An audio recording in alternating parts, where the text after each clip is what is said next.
Victoria Blackwell's hands shook as she gripped the steering wheel, staring at the dashboard that refused to light up. In 6 hours, she'd lose everything: her company, her father's legacy, the respect she'd fought 15 years to earn.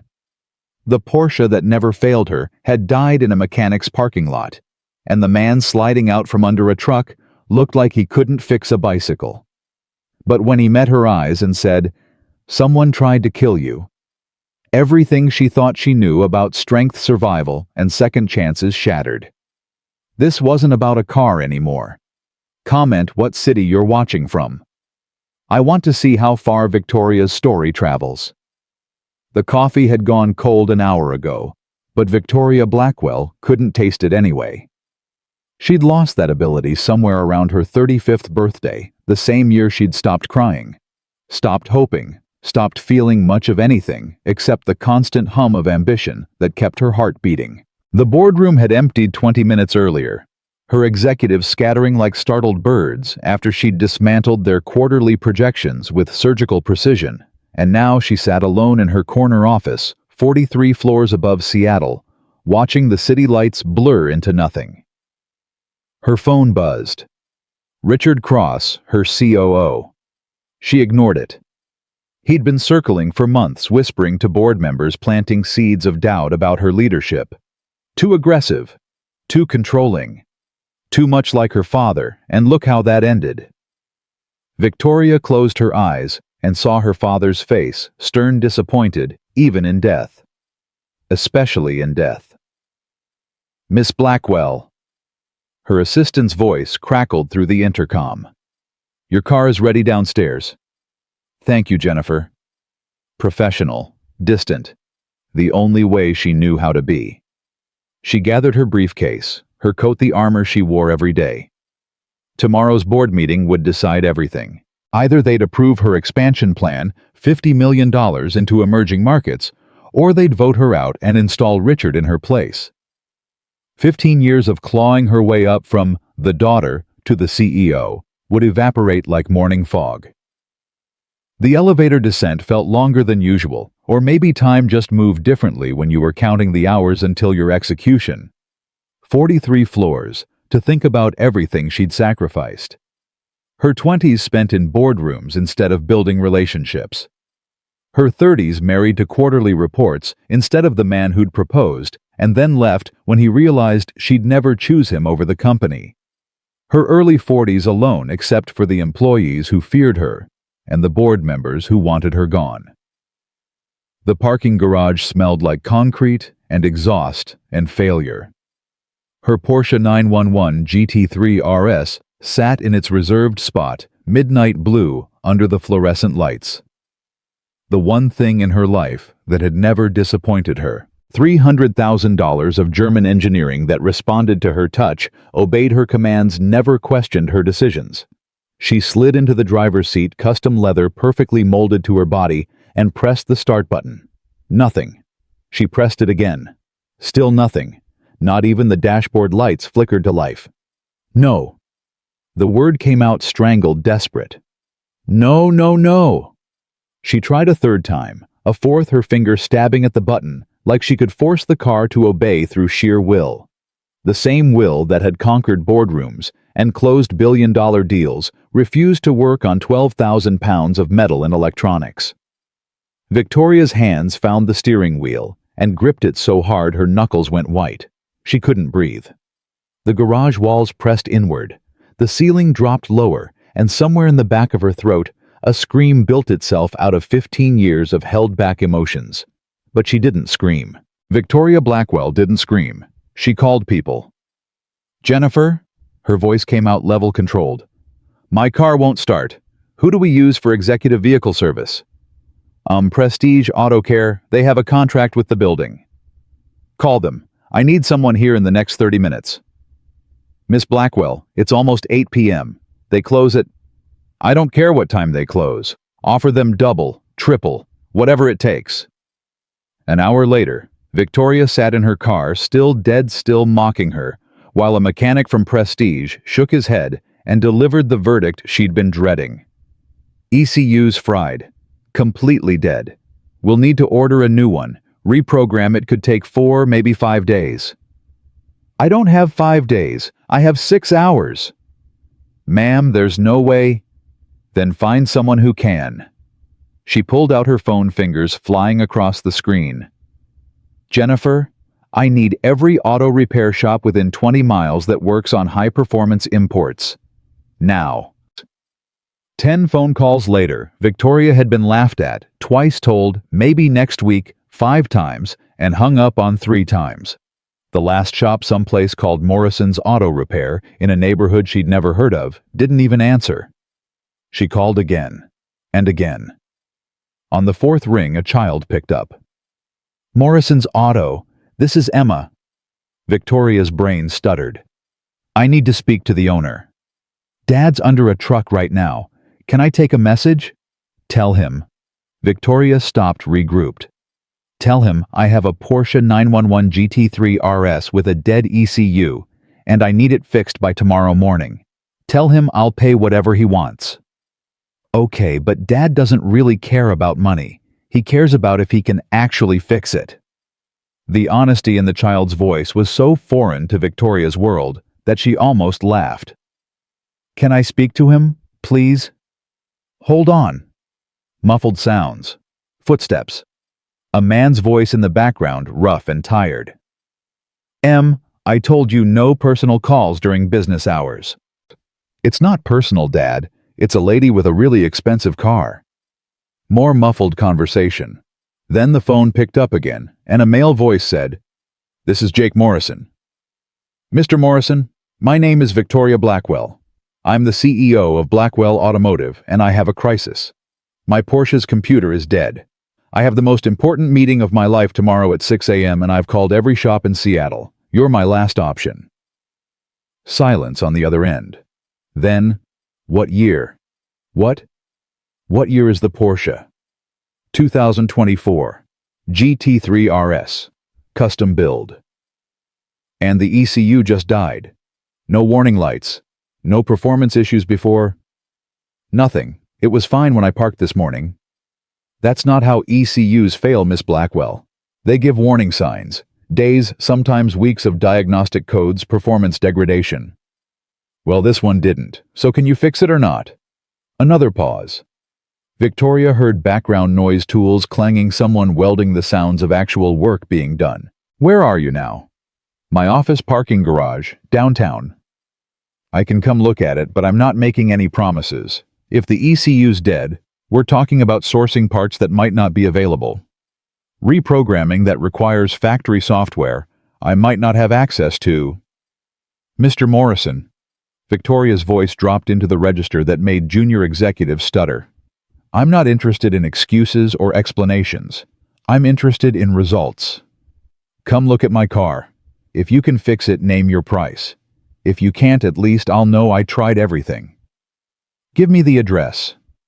She did, then hung up and sat in her dead Porsche waiting for a mechanic she'd never met from a shop she'd never heard of, betting her entire career on a stranger who cared more about whether he could fix something than how much he'd be paid for it. Her phone buzzed. Richard Cross again. This time she answered.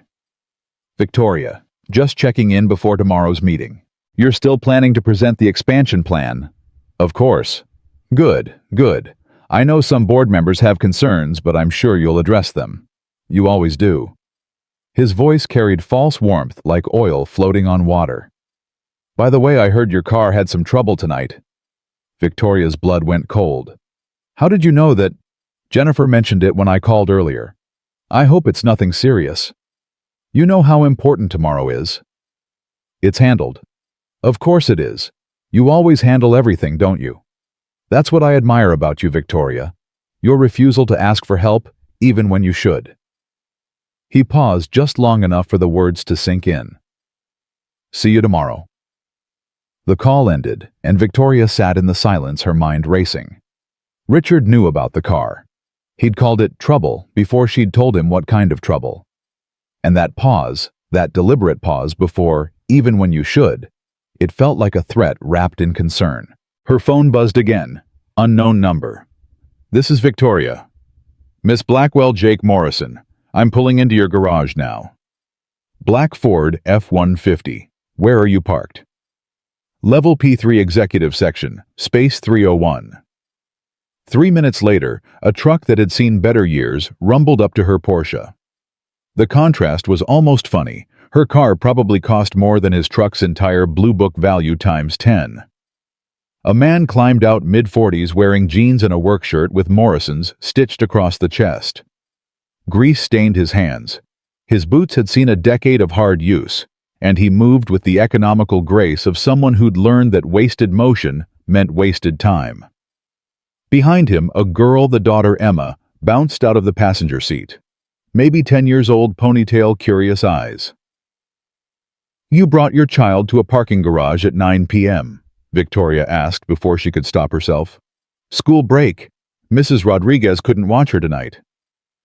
Jake's voice held no apology. "Emma, stay by the truck." "Can I bring your tools?" "Not yet." He approached the Porsche like a doctor examining a patient, circling it slowly, eyes scanning every detail. Then he crouched by the driver's door and held out his hand. "Keys."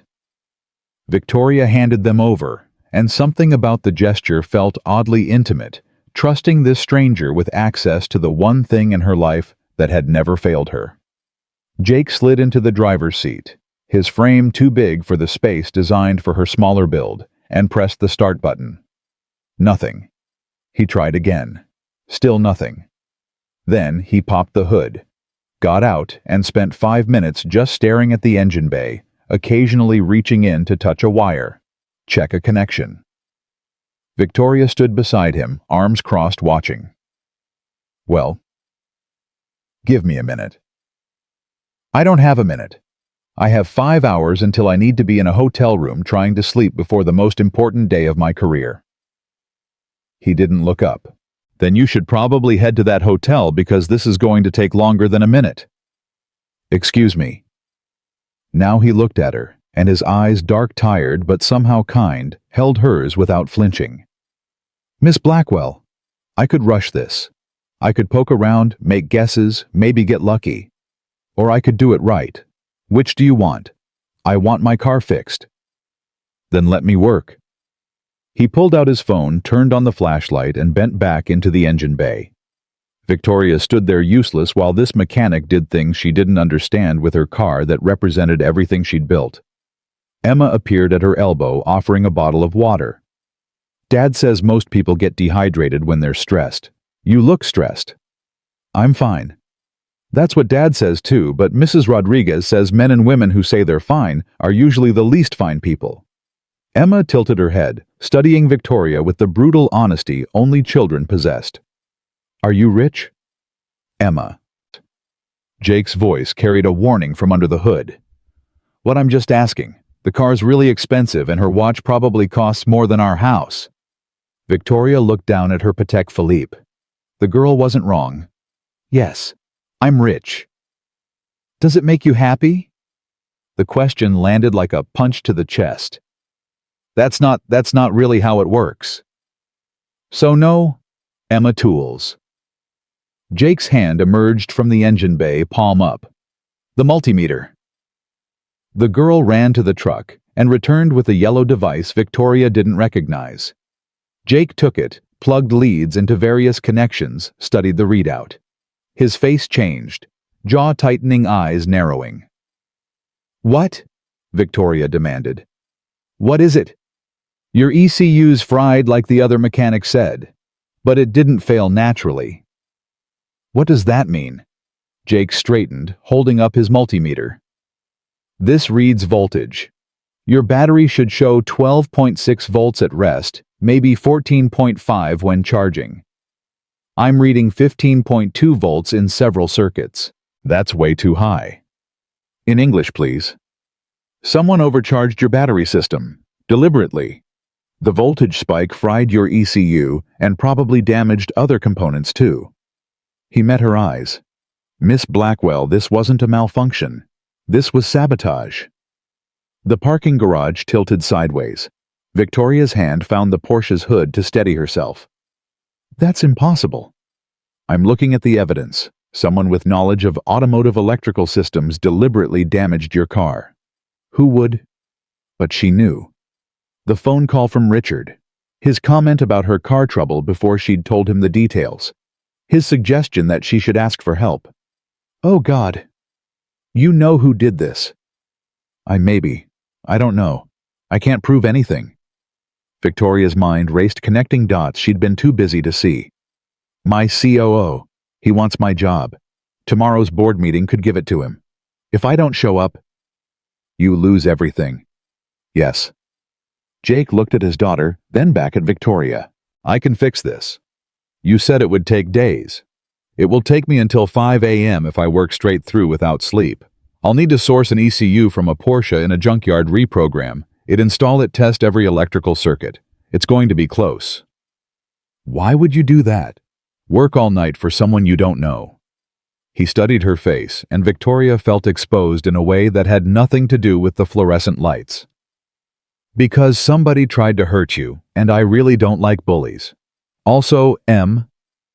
Yeah, Dad. Remember that lesson about standing up for people, even when it's hard? Yeah. This is one of those times.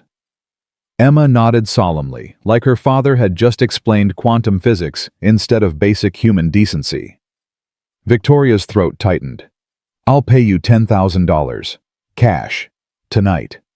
I don't want your money. Everyone wants money.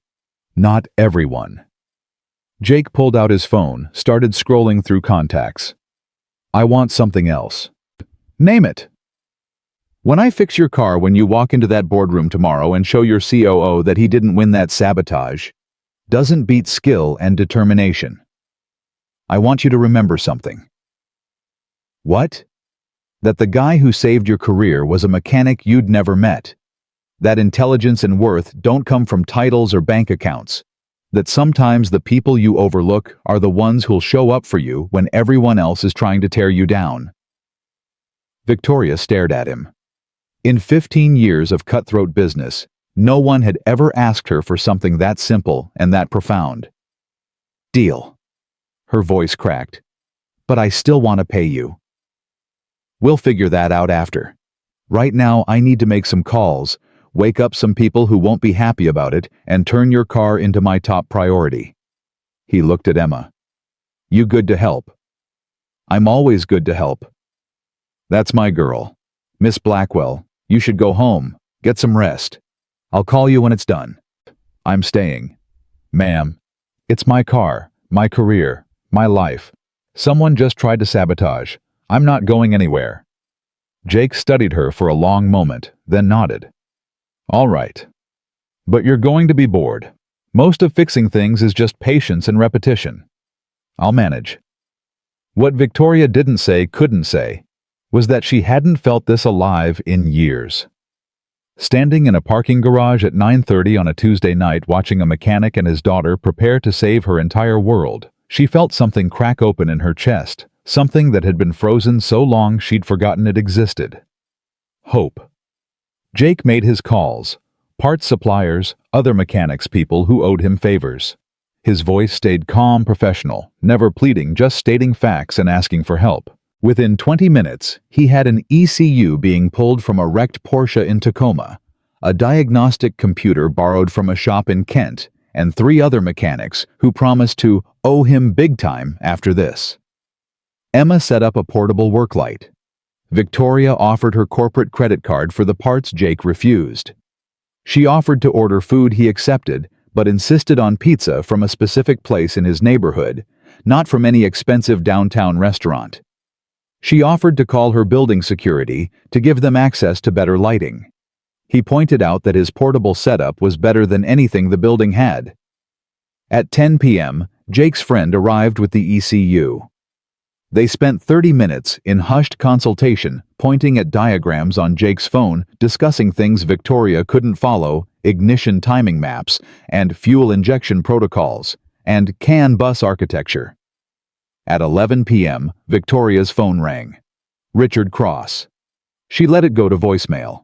At midnight, Emma fell asleep in the truck's passenger seat, and Jake covered her with a blanket before returning to work.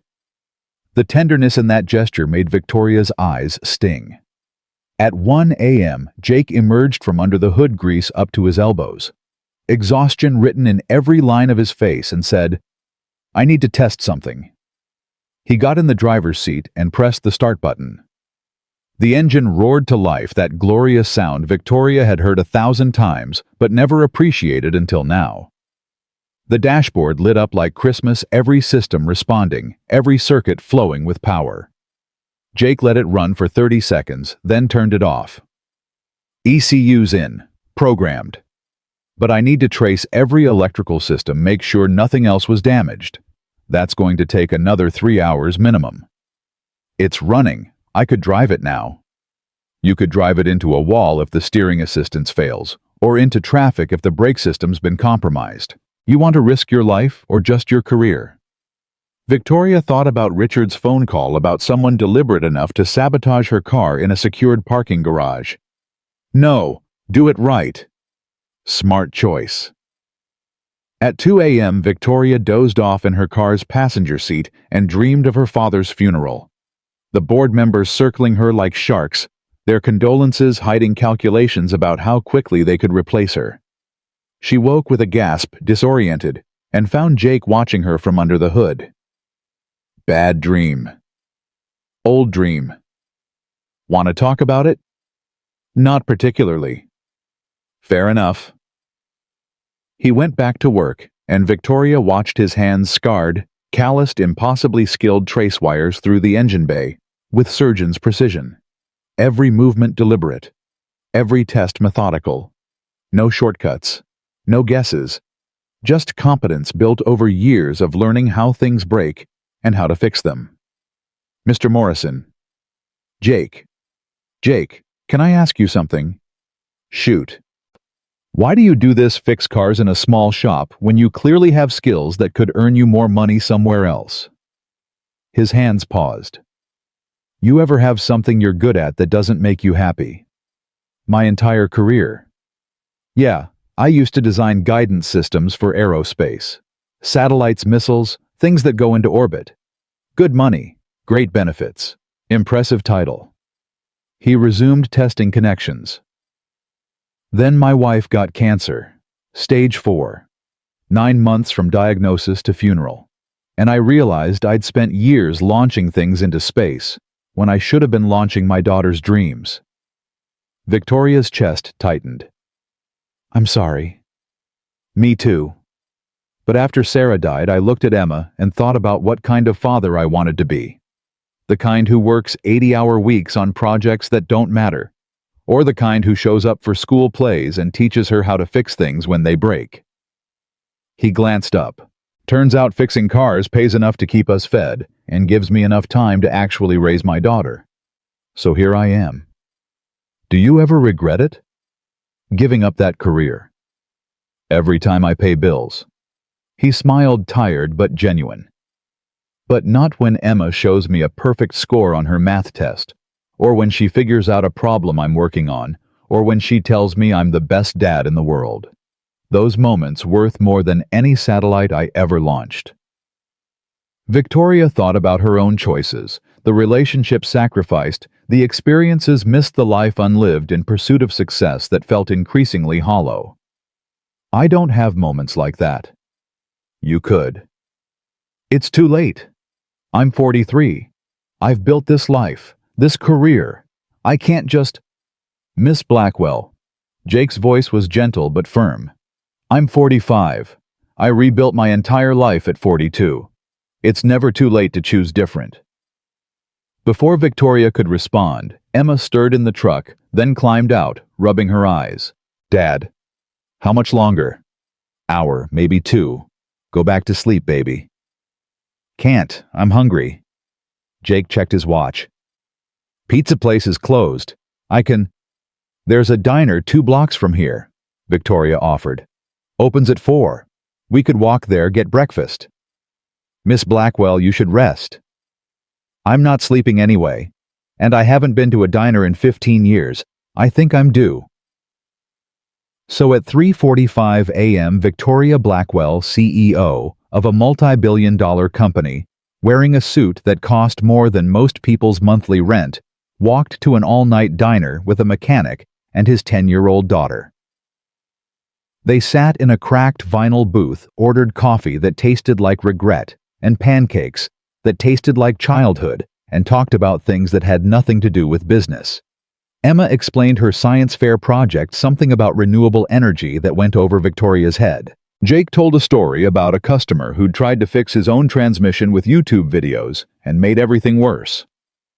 Victoria found herself laughing, actually laughing for the first time in months. "What about you?" Emma asked, drowning her pancakes in syrup. "What do you do?" "I run a company." "What kind of company?" "We make parts for cars. Engines, transmissions, electrical systems." Emma's eyes lit up. "Like the ECU Dad's replacing?" "Exactly like that." "That's so cool. Do you know how they work?" Victoria opened her mouth, then closed it. She'd approved budgets for ECU development, reviewed technical specifications, signed off on manufacturing contracts. But did she actually know how they worked? "Not really. I know what they do, but not how." "Dad could teach you. He's really good at explaining complicated stuff." Jake smiled into his coffee.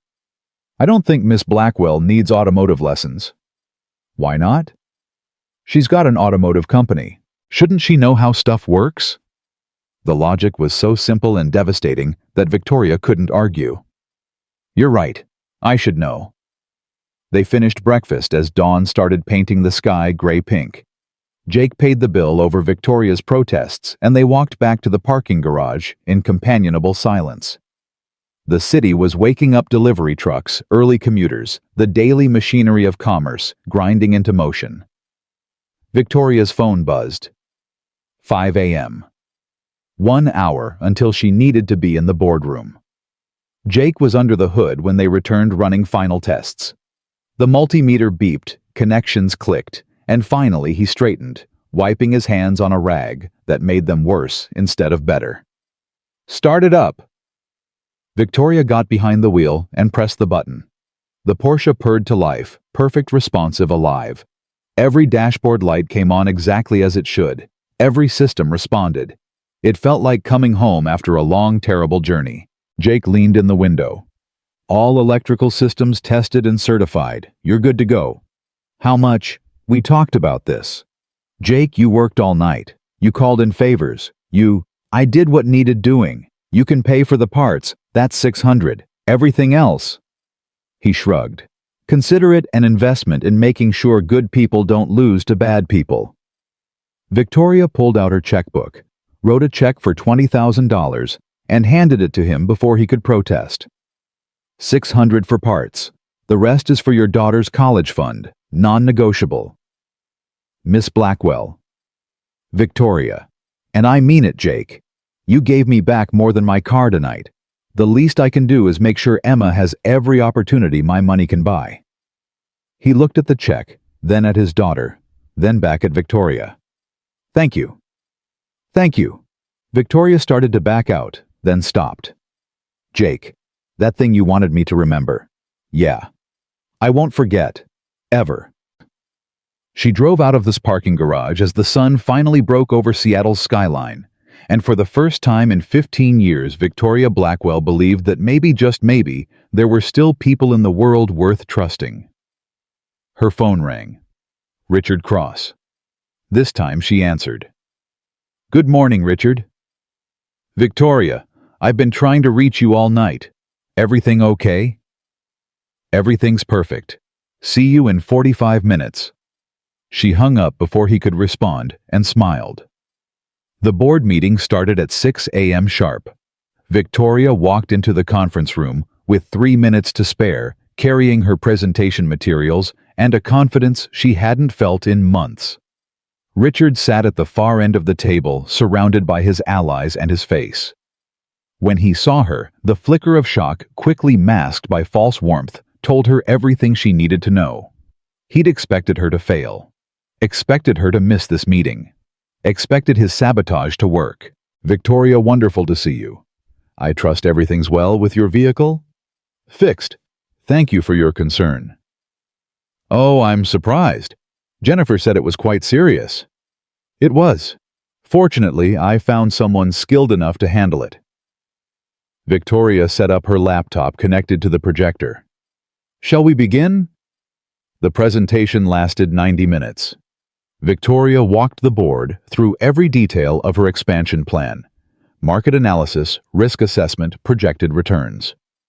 She answered every question, addressed every concern, dismantled every objection with facts and data and unshakable preparation. Richard tried to interrupt 3 times. Each time, Victoria cut him off with polite professionalism that barely concealed steel. At 7:30, the board chair called for a vote. 8 hands went up. Motion carries unanimously. The expansion is approved.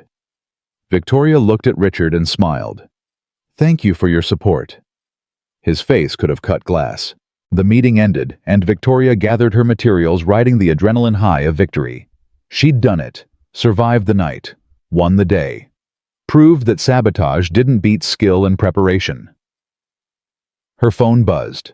Text from an unknown number. Hope your meeting went well. Jake.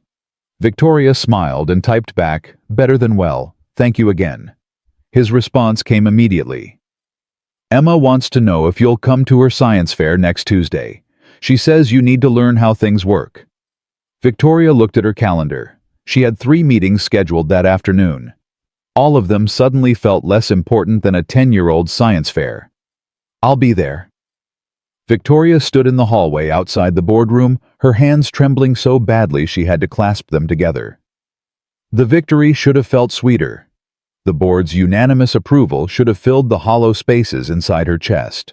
Instead, she kept seeing Richard's face, that flash of rage, before he'd smoothed it into congratulations the way his eyes had promised. This wasn't over. Her phone rang. Jake. Hey. Just wanted to make sure you survived. I survived. More than survived. They approved everything. That's great. Really great. A pause. You okay? You sound weird. I'm fine. Just tired. The lie tasted bitter. Listen about Tuesday. Emma's going to be so excited you're coming. Fair warning, her project involves a lot of magnets, and she will talk your ear off about electromagnetic fields. Victoria laughed, and it sounded almost real. I'll prepare myself. Jake, I should go. I have... Victoria. His voice dropped serious. Whoever sabotaged your car, they're not going to stop just because it didn't work. You need to be careful. I'm always careful. No, you're always controlled. That's different. Careful means watching your back. Controlled means pretending you don't need to. The words hit harder than they should have. I'll be fine. Will you? Because from where I'm standing, you just embarrassed someone powerful who already tried to hurt you once. That doesn't end well. Then what do you suggest? I suggest you stop treating this like a business problem and start treating it like someone wants you gone, permanently. Victoria's stomach churned. You think Richard would actually... I don't know Richard, but I know sabotage. And I know that people who are willing to risk federal charges to take out a car usually have bigger plans if the car doesn't work. Before Victoria could respond, Jennifer appeared at the end of the hallway, slightly out of breath. Miss Blackwell, Mr. Cross wants to see you in his office. Every instinct screamed danger. Tell him I'm busy. He said it was urgent, about the expansion approval. Victoria looked at her phone at Jake's name still on the screen. I have to go. Nay. Victoria, wait. She hung up and followed Jennifer down the hall, each step feeling like walking toward an execution. Richard's office occupied the corner opposite hers. Same view, same luxury, but his space felt colder, somehow more calculated. He stood by the windows, hands clasped behind his back, the picture of executive composure. Victoria, congratulations on the board approval. Thank you. He turned, and his smile didn't reach his eyes. I have to admit, I'm impressed. Most people would have crumbled under that kind of pressure. Car trouble, last-minute panic, yet you showed up perfectly prepared. How did you manage it? I found a good mechanic. Ah yes, Morrison's Auto Repair. Small shop in West Seattle. Interesting choice for someone with your resources. Richard moved to his desk, picked up a file. I took the liberty of looking into them. Jacob Morrison, 45, former aerospace engineer, widowed, one daughter. Quite the fall from satellites to transmissions. Victoria's blood went cold. Why are you investigating my mechanic? I investigate everyone who enters your orbit, Victoria. It's my job as COO to protect this company's interests. And when our CEO starts consorting with strangers in parking garages at odd hours. He shrugged. It raises questions. Consorting. He fixed my car. All night, alone, with his young daughter present. Some might find that inappropriate. Are you actually threatening me with gossip, Richard? That's beneath even you. His smile widened. I'm not threatening anything. I'm simply noting that your judgment has been questionable lately. The aggressive expansion, the risky market moves. Now this business with the mechanic. The board may have approved your plan today, but they're watching. One mistake, one scandal, and that approval evaporates. Victoria stepped closer, her voice dropping to ice. You sabotaged my car. That's a serious accusation. You knew it wouldn't start. You called it car trouble before I told you what kind of trouble. You wanted me to miss the meeting. Richard's expression didn't change. I heard about your vehicle from Jennifer, as I mentioned. As for missing the meeting, Victoria, you're exhausted. Paranoid. Perhaps you should take some time off. Let me handle things while you rest. I'm not going anywhere. Then be careful. He returned to the window, dismissing her. This company has a way of eating people who can't keep up. I'd hate to see you become another casualty of ambition. Victoria left his office feeling sick. She made it to her own space, closed the door, and leaned against it until her breathing steadied. Her phone buzzed. Text from Jake. You okay? She typed back. Can we talk not about cars? My shop. Anytime. Victoria looked at her calendar, meetings stacked until 7 p.m. dinner with investors at 8 conference calls with Tokyo at midnight. The kind of schedule she'd maintained for 15 years without question. The kind of schedule that suddenly felt like a cage. She buzzed Jennifer. Cancel everything today. Personal emergency. Miss Blackwell, the investors are flying in specifically for... Richard can handle it. He's been dying for the opportunity. Victoria grabbed her coat. I'll be back tomorrow. She drove to West Seattle in a daze, her Porsche handling perfectly every system Jake had repaired, working exactly as it should. The neighborhood surprised her, not the rundown area she'd imagined, but tree-lined streets with modest homes, kids playing in yards, the kind of place where people knew their neighbors' names. Morrison's Auto Repair sat between a coffee shop and a Vietnamese restaurant, a brick building that had probably been there since the 50s. The bay doors stood open, revealing 3 cars in various states of repair. Jake worked under a Honda, only his legs visible, while Emma sat at a desk doing homework. Miss Blackwell. Emma jumped up, grinning. You came? I did. Is your father? Dad, Victoria's here. Jake slid out from under the Honda, grease streaking his face, surprise evident in his eyes. Everything okay? No, yes, I don't know. Victoria heard how crazy she sounded. You said to be careful. You were right. Richard knows about you about last night. He's threatening to... I don't even know what he's threatening, but it's something. Jake stood wiping his hands. Can you give us a minute? Can I go to Theo's house? His mom said I could come over. Yeah, baby. Be back by 5. Emma grabbed her backpack and ran out, leaving Victoria and Jake alone in the shop. The silence stretched until Victoria couldn't stand it. I shouldn't have come here. You have work. I'm being dramatic. You're being scared. That's different. Jake gestured to a small office in the back. Come on. Talk to me. They sat in the cramped, space-cluttered desk, filing cabinets, a coffee maker that looked older than Emma. Jake poured 2 cups of something that barely qualified as coffee and handed her one. Start from the beginning. So she did. The board meeting victory. Richard's summons. His investigation into Jake's background. The thinly veiled threats about judgment and scandal, and the board's watchful eyes. By the time she finished, Jake's jaw was tight. He's setting you up. For what? I don't know yet. But investigating me, making sure you know he knows about me, that's deliberate. He wants you paranoid, looking over your shoulder, making mistakes. Jake leaned forward. Victoria, has anything else weird happened, besides the car?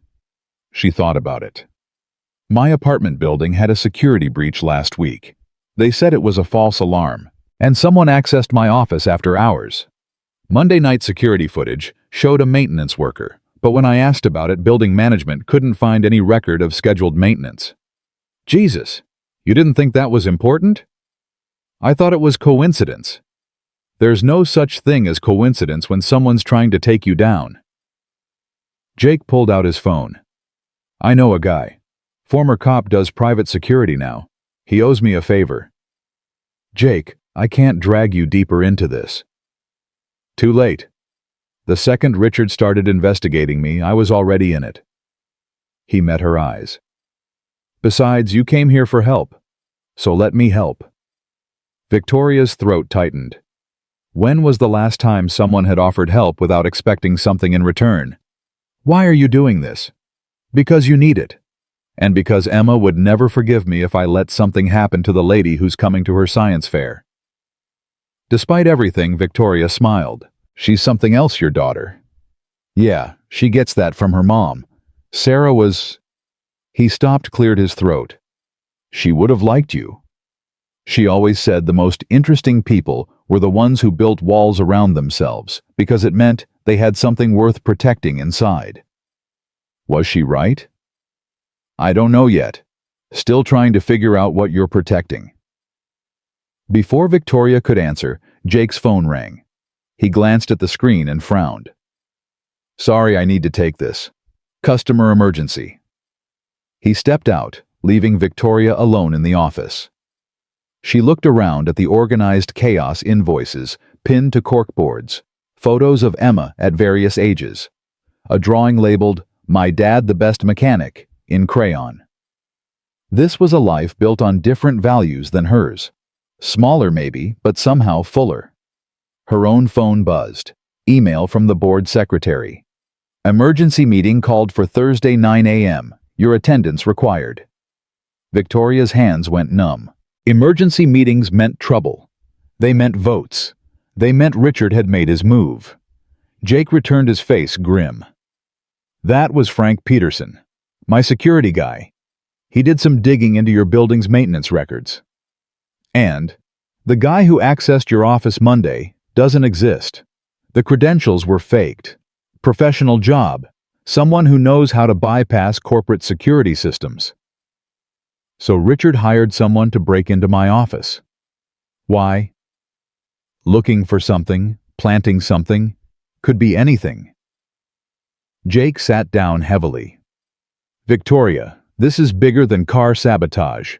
This is conspiracy breaking and entering identity theft. You need to go to the police. And tell them what my COO might have maybe hired someone who possibly broke into my office. They'll laugh me out of the station. Then we get proof. How? Jake thought for a moment. Your office. Does it have security cameras? Of course. And the footage from Monday night. Building security has it, but they already reviewed it. They said everything looked normal. Because they were looking for an actual crime. But if we review it looking for someone planting bugs or cameras or stealing documents... He leaned forward. You have access to that footage. I'm on the building's board. I can request it. Then do it, tonight. I'll come with you. Bring Frank. We'll go through every second of that footage until we find something. Victoria shook her head. Jake, this isn't your problem. It became my problem when Richard started investigating me, when he dragged my name into whatever game he's playing. His voice softened. And it became my problem when I realized I actually care whether you survive this. The words hung in the air between them, heavy with meaning neither was ready to acknowledge. Okay. Victoria's voice came out barely a whisper. Tonight, 9 p.m. I'll meet you at my building. Bring coffee. This is going to take a while. Victoria spent the rest of the afternoon in her car parked by the waterfront, staring at the gray water and trying to remember when her life had become a thriller instead of a career. Her phone buzzed constantly Jennifer, with questions investors needing callbacks. Richard with another suspiciously timed check-in. She ignored all of it. At 8 p.m. she met Jake and Frank Peterson in her building's lobby. Frank looked exactly like a retired cop, mid-50s weathered face, eyes that noticed everything. He shook her hand with the grip of someone who'd spent decades sizing people up. Miss Blackwell, Jake tells me you have some security concerns. That's putting it mildly. They took the elevator to the security office where Victoria used her board credentials to access the system. The guard on duty. Tom, she thought his name was, looked confused but compliant. We need Monday night's footage. All cameras, all floors, but specifically focusing on the executive level between 8 p.m. and midnight. Everything okay, Miss Blackwell? Just being thorough. Board audit procedures. Tom pulled up the files and Victoria, Jake, and Frank crowded around the monitors. The footage showed exactly what building security had reported: a maintenance worker in company uniform entering her office at 9:47 p.m., spending 12 minutes inside, then leaving. Nothing suspicious. There, Frank pointed. Pause it. Tom froze the image. The maintenance worker's face was visible, but grainy, the angle wrong for clear identification. Can you zoom in? Tom tried, but the resolution degraded into pixels. What about other cameras, lobby, elevator, parking garage? They pulled those feeds, tracked the worker's movements backward. He'd entered through the parking garage at 9:30, used an elevator keycard that registered to the maintenance company, gone straight to Victoria's floor. The keycard, Jake said. Can you see the number? Tom enhanced the image. The card's ID was visible. Run that against your active credentials. Tom typed, waited. His face went pale. That card was deactivated 3 months ago. It should have been impossible to use. Frank smiled grimly. Unless someone reactivated it remotely. Someone with administrative access to your security system. Who has that access? Victoria asked. Building management, obviously, and any board member. How many board members? 12. Victoria's mind raced. 12 people, any one of whom could have helped Richard. Or maybe Richard had simply paid someone in building management. The possibilities multiplied like fractals.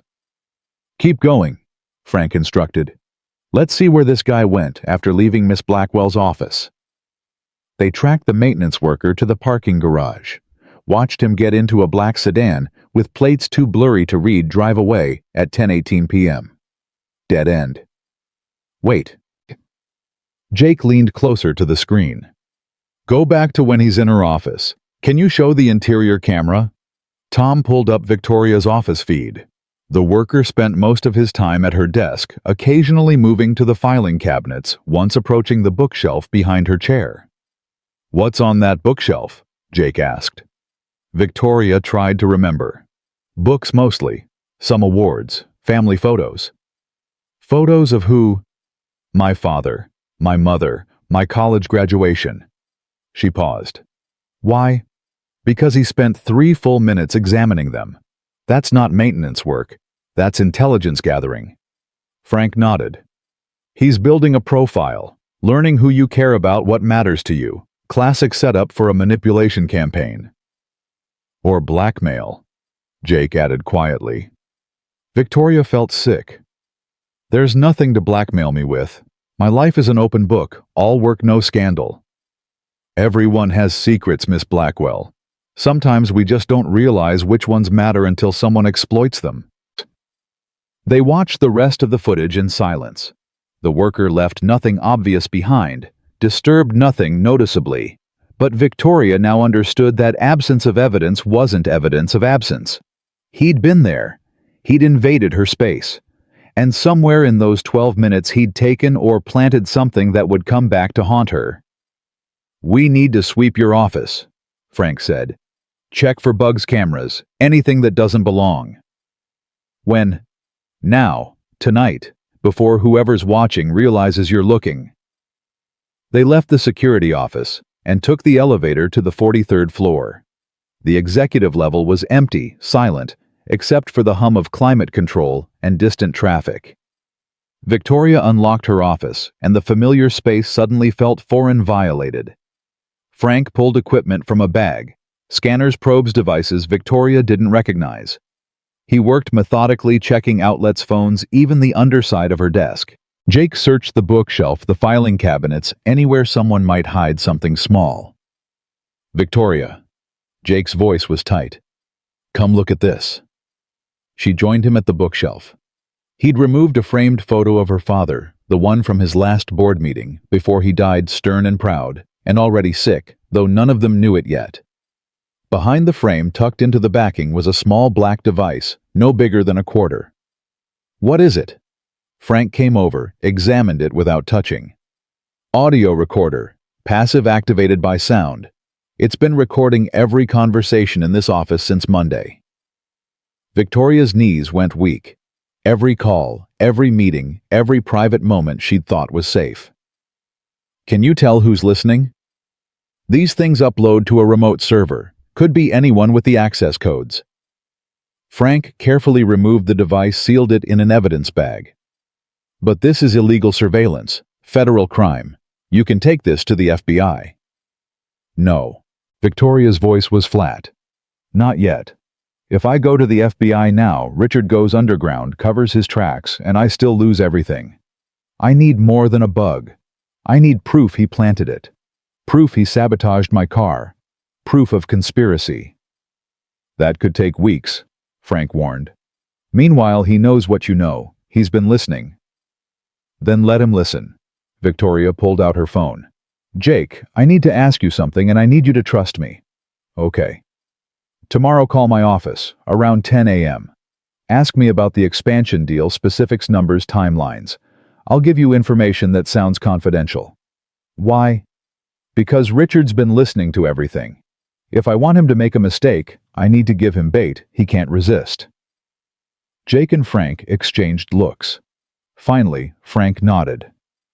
"It could work. Feed him false information, wait for him to act on it, catch him in the act." "It's risky," Jake said. "If he figures out it's a trap, then I'm no worse off than I am now." Victoria looked at the bug in Frank's evidence bag. "He invaded my life, my space, my privacy. I'm done being scared. I'm done being careful. I want him caught, and I want evidence that puts him away." "You're sure about this?" Jake's eyes searched hers.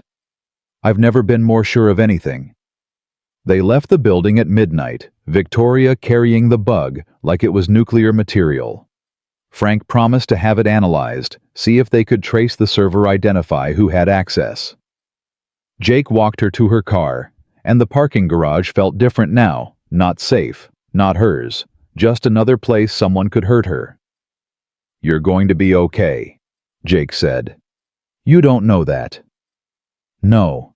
But I'm going to do everything I can to make it true."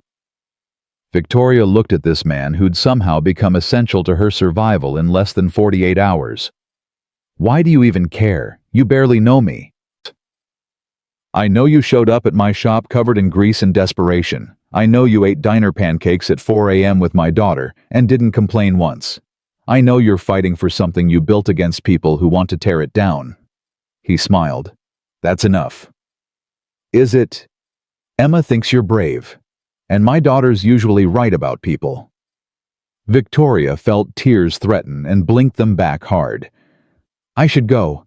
Tomorrow's going to be—" She didn't have words for what tomorrow would be. "Call me when you get home, just so I know you're safe." "Jake, I'm not your responsibility." "I know. Call me anyway." She did. Pulling into her building's underground garage 20 minutes later, the phone on speaker as she grabbed her briefcase. I'm home. Good. Lock your door. Check your windows. Don't trust anyone. You sound like you're expecting assassins. I'm expecting someone desperate who's already crossed multiple lines. That makes them unpredictable. A pause. Victoria, if this gets too dangerous, if you feel threatened at all, I'll run straight to your shop and hide behind Emma. She's scarier than both of us combined. Jake laughed, and the sound eased something tight in Victoria's chest. She really is. Okay, sleep if you can. I'll call at 10. Thank you for everything. Thank me when this is over. Victoria rode the elevator to her penthouse, checked every lock, every window, then stood in her living room and looked at the city spread out below.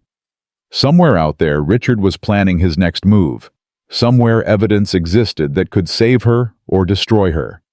Somewhere her father's ghost judged every decision she made. But for tonight, she was alive. She was fighting. And she wasn't alone anymore. Her phone buzzed one last time. Text from Emma.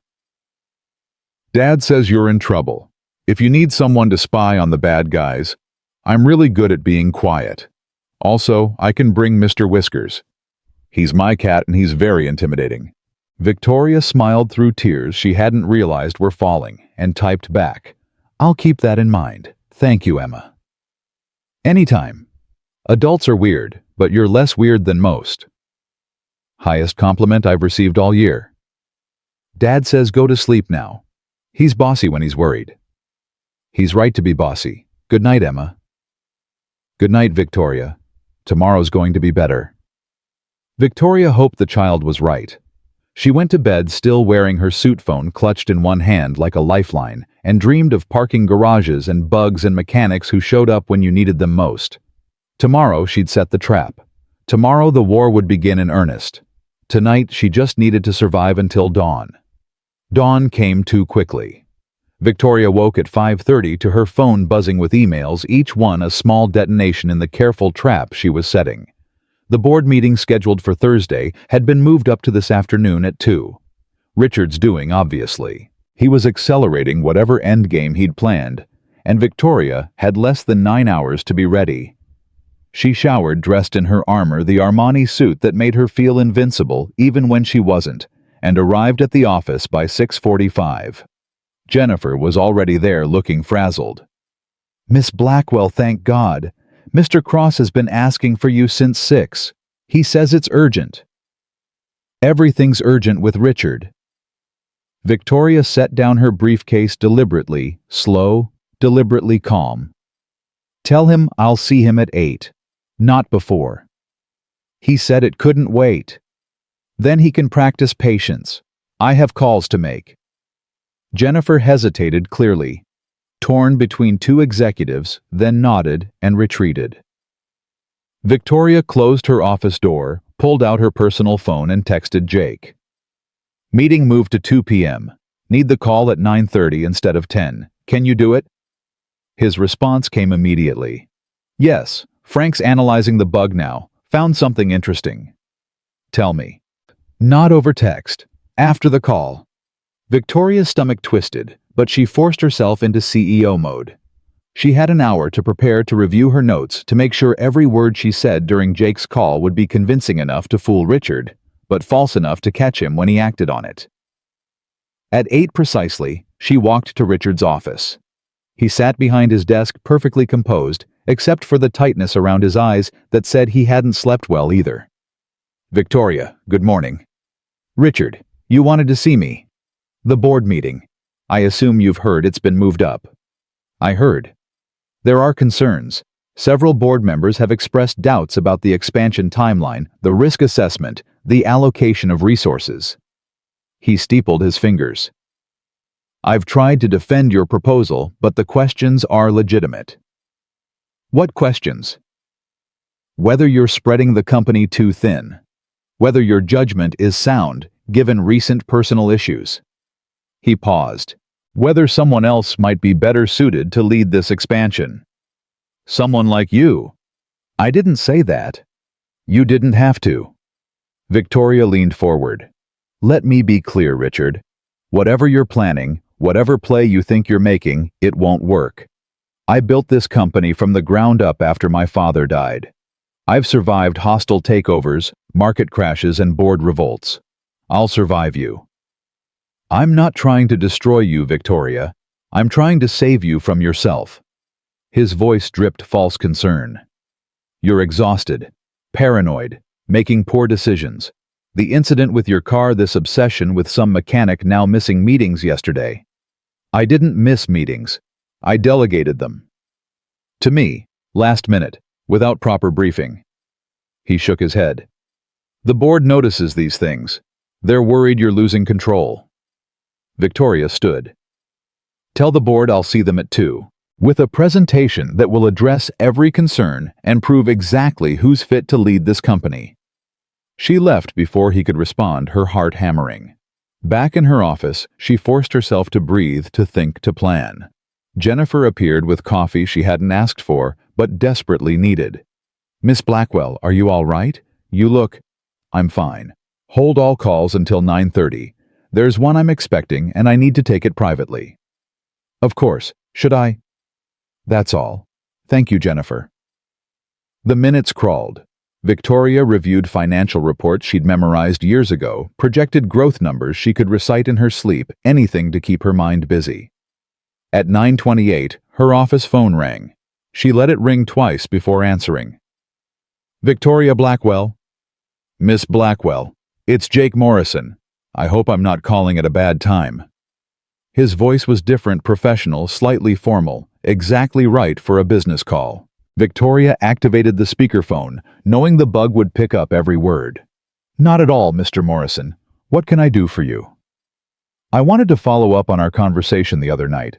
You mentioned your company's expansion into emerging markets, and I'm curious about the manufacturing timeline. My shop does some consulting work, and if Blackwell Automotive is looking for quality control specialists. Actually, that's excellent timing. We're finalizing supplier contracts this week. Victoria pulled out the false documents she'd prepared. The main production facility will be in Vietnam, with preliminary operations starting in March. We've allocated $22 million for the initial setup, with equipment orders going through our standard vendor Pacific Manufacturing Supply. Vietnam. That's ambitious. What about tariff concerns?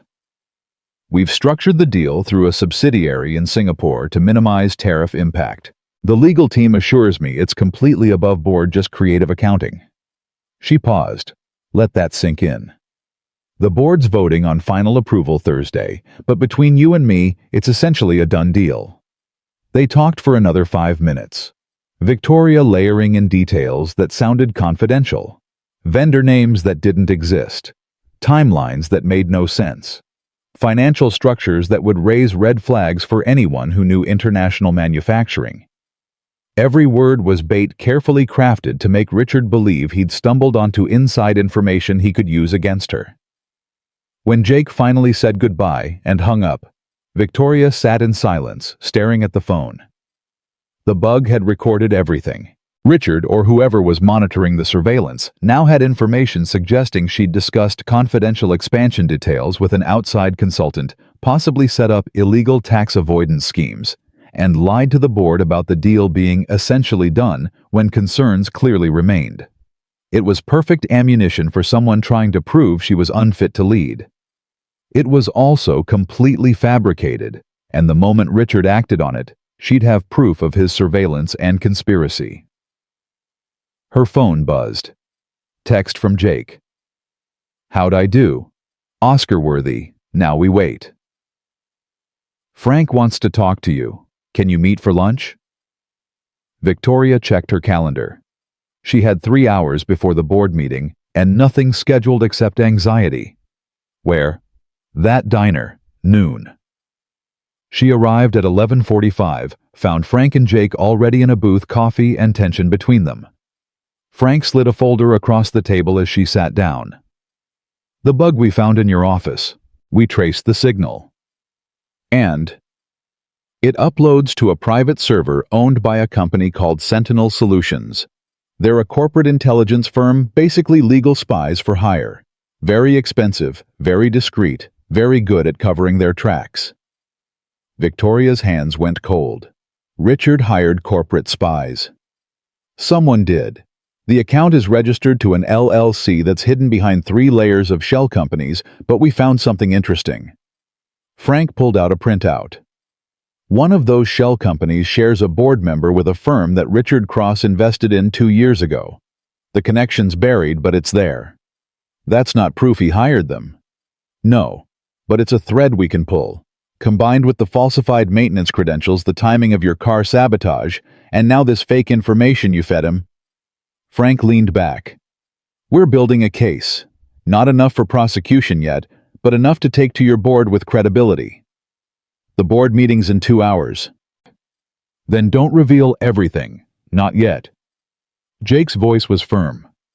You show them the bug, they'll demand investigations committee's delays. Richard will lawyer up and disappear behind plausible deniability. So what do I do? You wait for him to act on the false information. He heard you talking about Vietnam facilities and Singapore subsidiaries.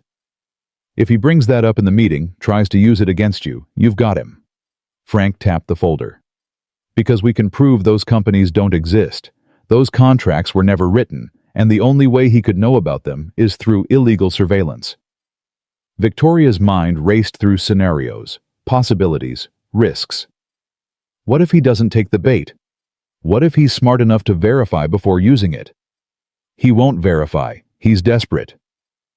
Jake's eyes held hers. Desperate people make mistakes. You said so yourself. And if I'm wrong, if this blows up in my face, then you're no worse off than you were yesterday. At least this way you're fighting back. Jake reached across the table, his hand stopping just short of hers. Victoria, you've spent your whole life being careful, being controlled, playing by rules other people made. Maybe it's time to break some rules. She looked at his hand, rough and scarred, and somehow the most reassuring thing in her world right now. I don't know how to do this. Any of this. I'm good at boardrooms and balance sheets, not corporate espionage. You're learning. Fast. Frank smiled grimly. For what it's worth, I've seen politicians and CEOs crumble under less pressure than you're handling. You're tougher than you think. Or more stubborn. Same thing usually. Victoria checked her watch. 1:15. 45 minutes until the meeting that would decide her future. I should go. Prepare. Victoria. Jake's voice stopped her. Whatever happens in there, remember something. What? You're not alone anymore. You've got people in your corner. Use that. She nodded, not trusting her voice, and left the diner feeling both terrified and strangely empowered. The drive back to the office took 15 minutes, each one ticking down like a countdown to detonation.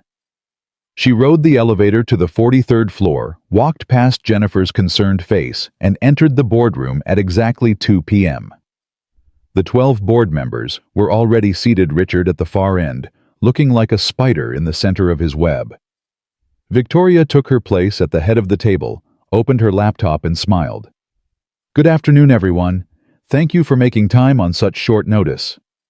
Victoria. The board chair, Marcus Fielding, looked uncomfortable. Before we begin, there are some concerns that have been raised. Serious concerns about the expansion proposal and about your leadership. I'm aware. That's why I'm here to address them directly. It's more than just the expansion. Richard's voice cut through the room. There are questions about your judgment, your decision-making process, and whether you've been fully transparent with this board. Victoria kept her face neutral. What specifically are you questioning? Your manufacturing plans, for one. We've heard rumors about facilities in Vietnam, subsidiaries in Singapore, arrangements that weren't disclosed in your original proposal. There it was. The bait swallowed whole. Victoria felt adrenaline spike through her system, but she kept her voice calm, curious. Where did you hear these rumors? Sources close to the project. Are you denying them? I'm asking where you heard them, Richard, because the expansion proposal I presented to this board contained no Vietnam facilities, no Singapore subsidiaries, and no arrangements beyond what was explicitly detailed in my documentation. Richard's confidence flickered. Then you're saying you haven't discussed these elements with anyone? I'm saying the expansion plan is exactly what I presented. Nothing more, nothing less. Victoria pulled out her laptop connected to the projector. Unless you have information suggesting otherwise. I have sources indicating you discussed these details with an outside consultant. A mechanic of all people. Richard's voice dripped derision. Just yesterday morning, in fact. The room went silent. Every board member stared at Victoria, waiting for her response. She let the moment stretch, then smiled. You're absolutely right. I did have a conversation yesterday morning with Jake Morrison, owner of Morrison's Auto Repair. We discussed manufacturing timelines, supplier contracts, and financial structures. She paused. We discussed completely fabricated details that don't exist in any real proposal as part of a test to identify who's been conducting illegal surveillance of my private office communications. Richard's face went white. That's absurd. Is it? Because the only way you could know about yesterday's conversation is if you were monitoring my office, which would explain how you knew my car had trouble before I told you, how you knew I'd canceled meetings, how you've been one step ahead of me for weeks. Victoria pulled up a photo on the screen, the bug Frank had removed from her office. This audio surveillance device was found behind a photograph in my office planted there Monday night by someone using falsified maintenance credentials. It's been recording every conversation, every call, every private moment since then.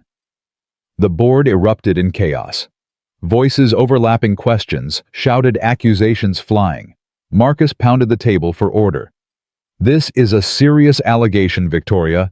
Do you have proof? I have the device itself currently being analyzed by a private security firm. I have building security footage showing an unauthorized person in my office. I have testimony from multiple witnesses.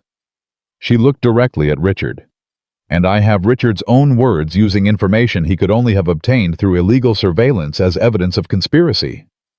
This is insane. Richard stood his composure cracking. You're making wild accusations because you're desperate. Your car breaks down. You miss meetings, you start consorting with mechanics and private investigators, and now you're claiming some elaborate conspiracy. The board needs to see this for what it is, a woman having a breakdown. Am I? Then explain how you knew about Vietnam and Singapore. Explain how you knew details of a conversation that took place in my locked office yesterday morning. Explain how you've anticipated my moves for weeks. Victoria's voice rose.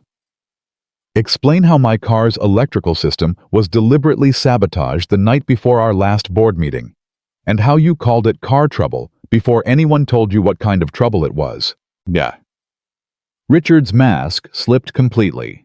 Rage flickered across his face before he caught himself, smoothed it back to false calm. I won't dignify this paranoia with a response. Marcus, the board needs to vote. Either we remove Victoria from her position and install leadership that's actually stable, or we watch this company implode under her delusions. Don't do this, Richard. Victoria's voice dropped to ice. Walk away now, resign quietly, and I won't press charges. Keep pushing, and I'll make sure every piece of evidence goes to the FBI. Corporate espionage, identity theft, sabotage, those are federal crimes. You'll lose everything. You have no proof. I have enough to destroy your reputation, to make sure you never work in this industry again, to ensure that when people hear your name they think criminal instead of executive. Victoria leaned forward. Is my job really worth your freedom? The room held its breath. Richard stood frozen, calculating odds, weighing risks. Finally, he grabbed his briefcase. This board will regret supporting her. You're betting on someone who's clearly unstable, who brings criminals into her personal life, who makes decisions based on paranoia instead of facts. He looked at Victoria with pure hatred. You've won today, but this isn't over. Yes, it is. Security will escort you out. Your access to company systems has been revoked. Your employment is terminated effective immediately. Victoria's voice didn't waver. Goodbye, Richard. He left, his footsteps echoing in the stunned silence. Victoria turned back to the board, her hands shaking, but her voice steady. I apologize for that scene. But I won't apologize for protecting this company and myself from someone who was willing to commit crimes to take control. The expansion proposal stands as originally presented. I'm happy to answer any questions. Marcus cleared his throat. I think we need time to process this. All of this. Victoria, can you give us the room? She nodded and left her legs barely supporting her. In the hallway, Jennifer stood wide-eyed. Miss Blackwell, what just happened? Security just escorted Mr. Cross out and he was screaming about lawyers. Later, Jennifer, I need... Victoria's phone rang. Jake. She answered, her voice shaking. It worked. He took the bait. He's gone. Are you okay? I don't know. The board's deliberating. They might still vote me out. This could all be for nothing. It's not nothing. You stood up to him. You fought back. That matters. Victoria slid down the wall, sitting on the floor in her $3,000 suit phone pressed to her ear. I'm so tired, Jake. I'm so tired of fighting. I know, but you're almost through it. Just hang on a little longer. Will you... She stopped, embarrassed. Never mind. Will I what? Will you come here? I know it's stupid. You have work. I'm being weak. You're being human. That's different. I'm on my way. 20 minutes later, Jake stepped off the elevator, grease-stained and out of place among the corporate glass and steel. Victoria had moved to her office by then, staring out the windows without seeing anything. He knocked once and entered without waiting. Hey. Hey. She didn't turn around. I destroyed a man's career today, ended his livelihood, made sure he'll probably face criminal charges. He destroyed his own career when he decided to commit crimes. I know. I know that logically. But I keep thinking, what if I'm wrong? What if there's an explanation I'm not seeing? Jake moved to stand beside her. Then the evidence will show it. But Victoria, you saw his face when you confronted him. That wasn't innocence. That was rage at being caught.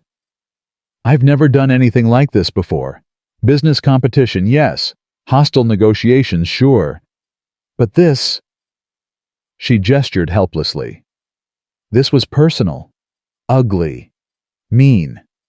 You defended yourself. There's nothing mean about that. They stood in silence, watching the city below, until Jennifer's voice came through the intercom. Miss Blackwell, the board is ready. Victoria's stomach dropped. This is it. You've got this. How do you know? Because you're Victoria Blackwell. You don't lose. Jake smiled. And if somehow you do, you've got a standing job offer at my shop. Pays terrible, but the coffee's worse, so it balances out. Despite everything, she laughed. I'll keep that in mind. She walked back into the boardroom alone, Jake waiting in her office, because some battles you had to fight solo. The board members looked exhausted, shell-shocked, angry and confused in equal measure. Marcus stood. Victoria, we've voted. 8-4. Her heart stopped. The expansion is approved. Your leadership is affirmed. And we're requesting a full security audit of all company facilities and systems with immediate investigation into Richard Cross's activities. He paused. We also owe you an apology. We should have seen the signs, should have questioned his accusations more critically. We failed you. Victoria's knees went weak. Thank you, all of you. I promise I won't let you down. You never have. We just forgot that for a moment. Marcus gathered his papers. Go home, Victoria. You've earned a rest. She made it back to her office before the shaking started. Jake caught her as her legs gave out, guided her to the couch, held her while adrenaline and relief and exhaustion crashed over her in waves. You did it, he murmured. It's over. It's over, she repeated, trying to make herself believe it. But even as she said the words, even as Jake held her and Jennifer brought water, she didn't drink. Victoria's mind kept circling back to Richard's parting words. This isn't over. It had sounded less like a threat and more like a promise, and men like Richard Cross didn't make empty promises. Her phone buzzed. Text from an unknown number. Congratulations on your victory. Enjoy it while it lasts. Victoria showed Jake. His face hardened. Frank needs to see this. Now. Maybe it's just Richard being bitter. Or maybe it's Richard making good on his threat. Victoria, this isn't over. Not really. We exposed him. We got him fired, but we didn't put him in jail. He's still out there, still angry, still connected. Jake pulled out his own phone. I'm calling Frank, and you're not staying in this office alone tonight. Jake, I can't just... Yes, you can. You can make one decision that prioritizes safety over pride. Please. Victoria looked at the text message at Richard's promise echoing in those anonymous words and nodded. Okay, but I'm buying dinner. Good dinner, not diner food. Deal. Emma's going to be disappointed she missed all the excitement. She can come too. I'll order enough for an army. They left the office together as the sun set over Seattle, and Victoria tried not to think about how fragile victory felt when your enemy was still armed and planning his next move. She tried to focus on survival, on making it through one more day, on the strange comfort of knowing a mechanic and his daughter had somehow become the closest thing she had to family. But late that night, alone in her penthouse, while Jake and Emma stayed in the guest room because he'd refused to leave her unprotected, Victoria stood at her windows and wondered how many more battles she'd have to fight before she could finally rest. Her phone buzzed one last time. Another unknown number, another message. You took everything from me.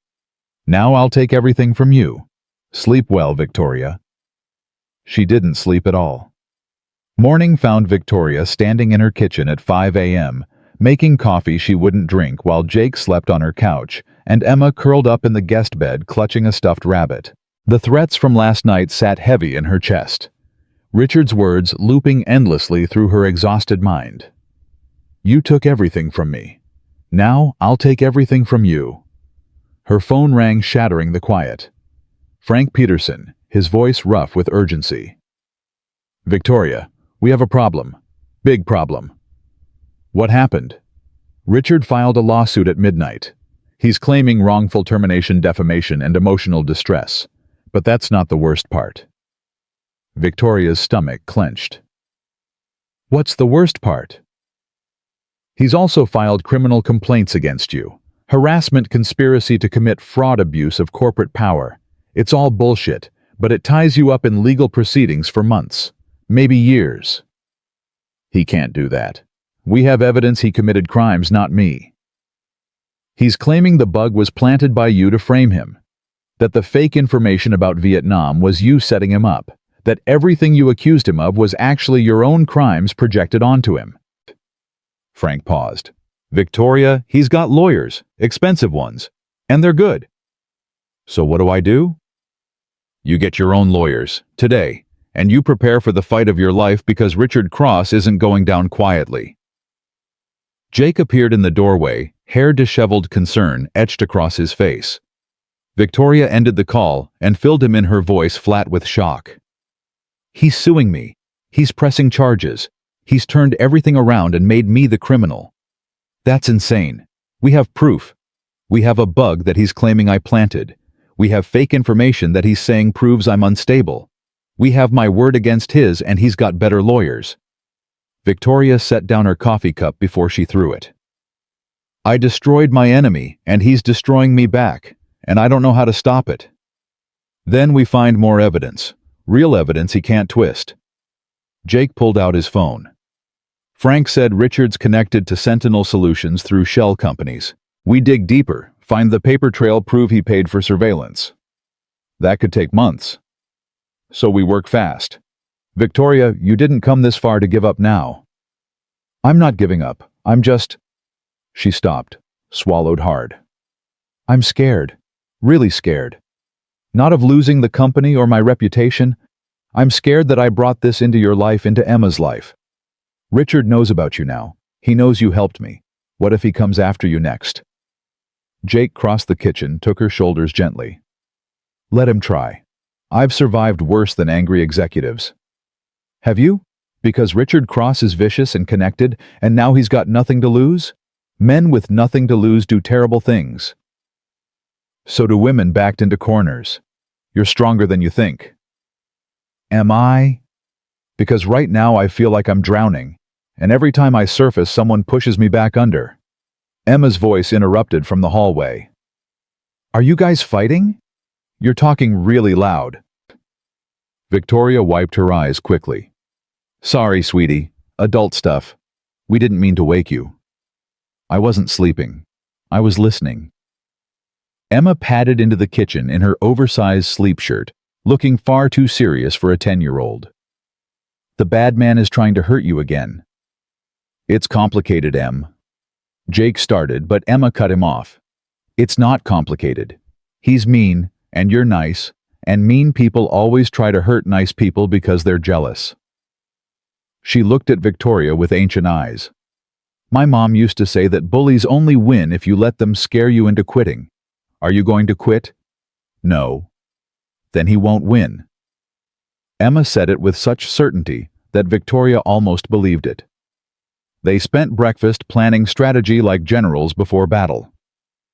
Frank arrived at 7 with a lawyer he trusted, a woman named Patricia Chen, who specialized in corporate litigation and had a reputation for eating opponents alive. Patricia reviewed the lawsuit, the criminal complaints, and the evidence they'd gathered, her face growing grimmer with each page. He's good. I'll give him that. Every accusation is just plausible enough to create doubt, and he's buried you in paperwork that will take months to untangle. So I'm screwed. I didn't say that. I said he's good.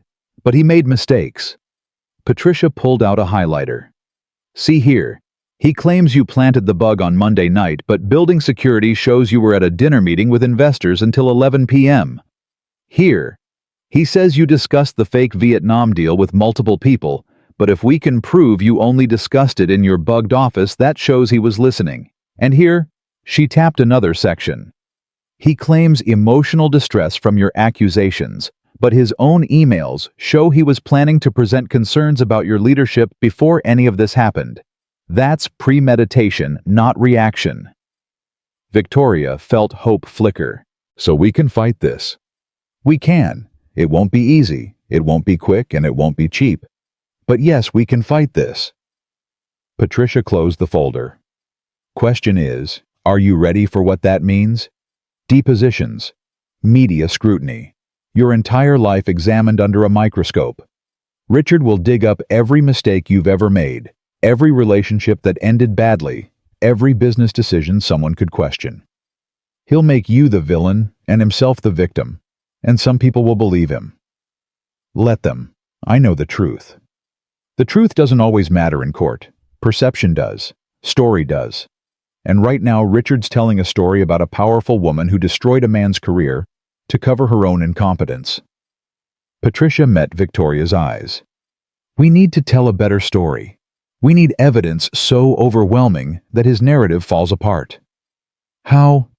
We find out who else Richard's hurt, who else he's surveilled or sabotaged.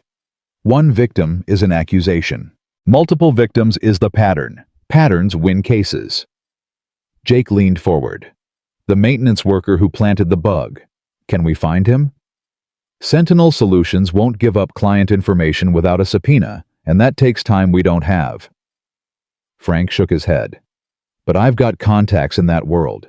People who've worked for Sentinel and left unhappy. Let me make some calls. Do it.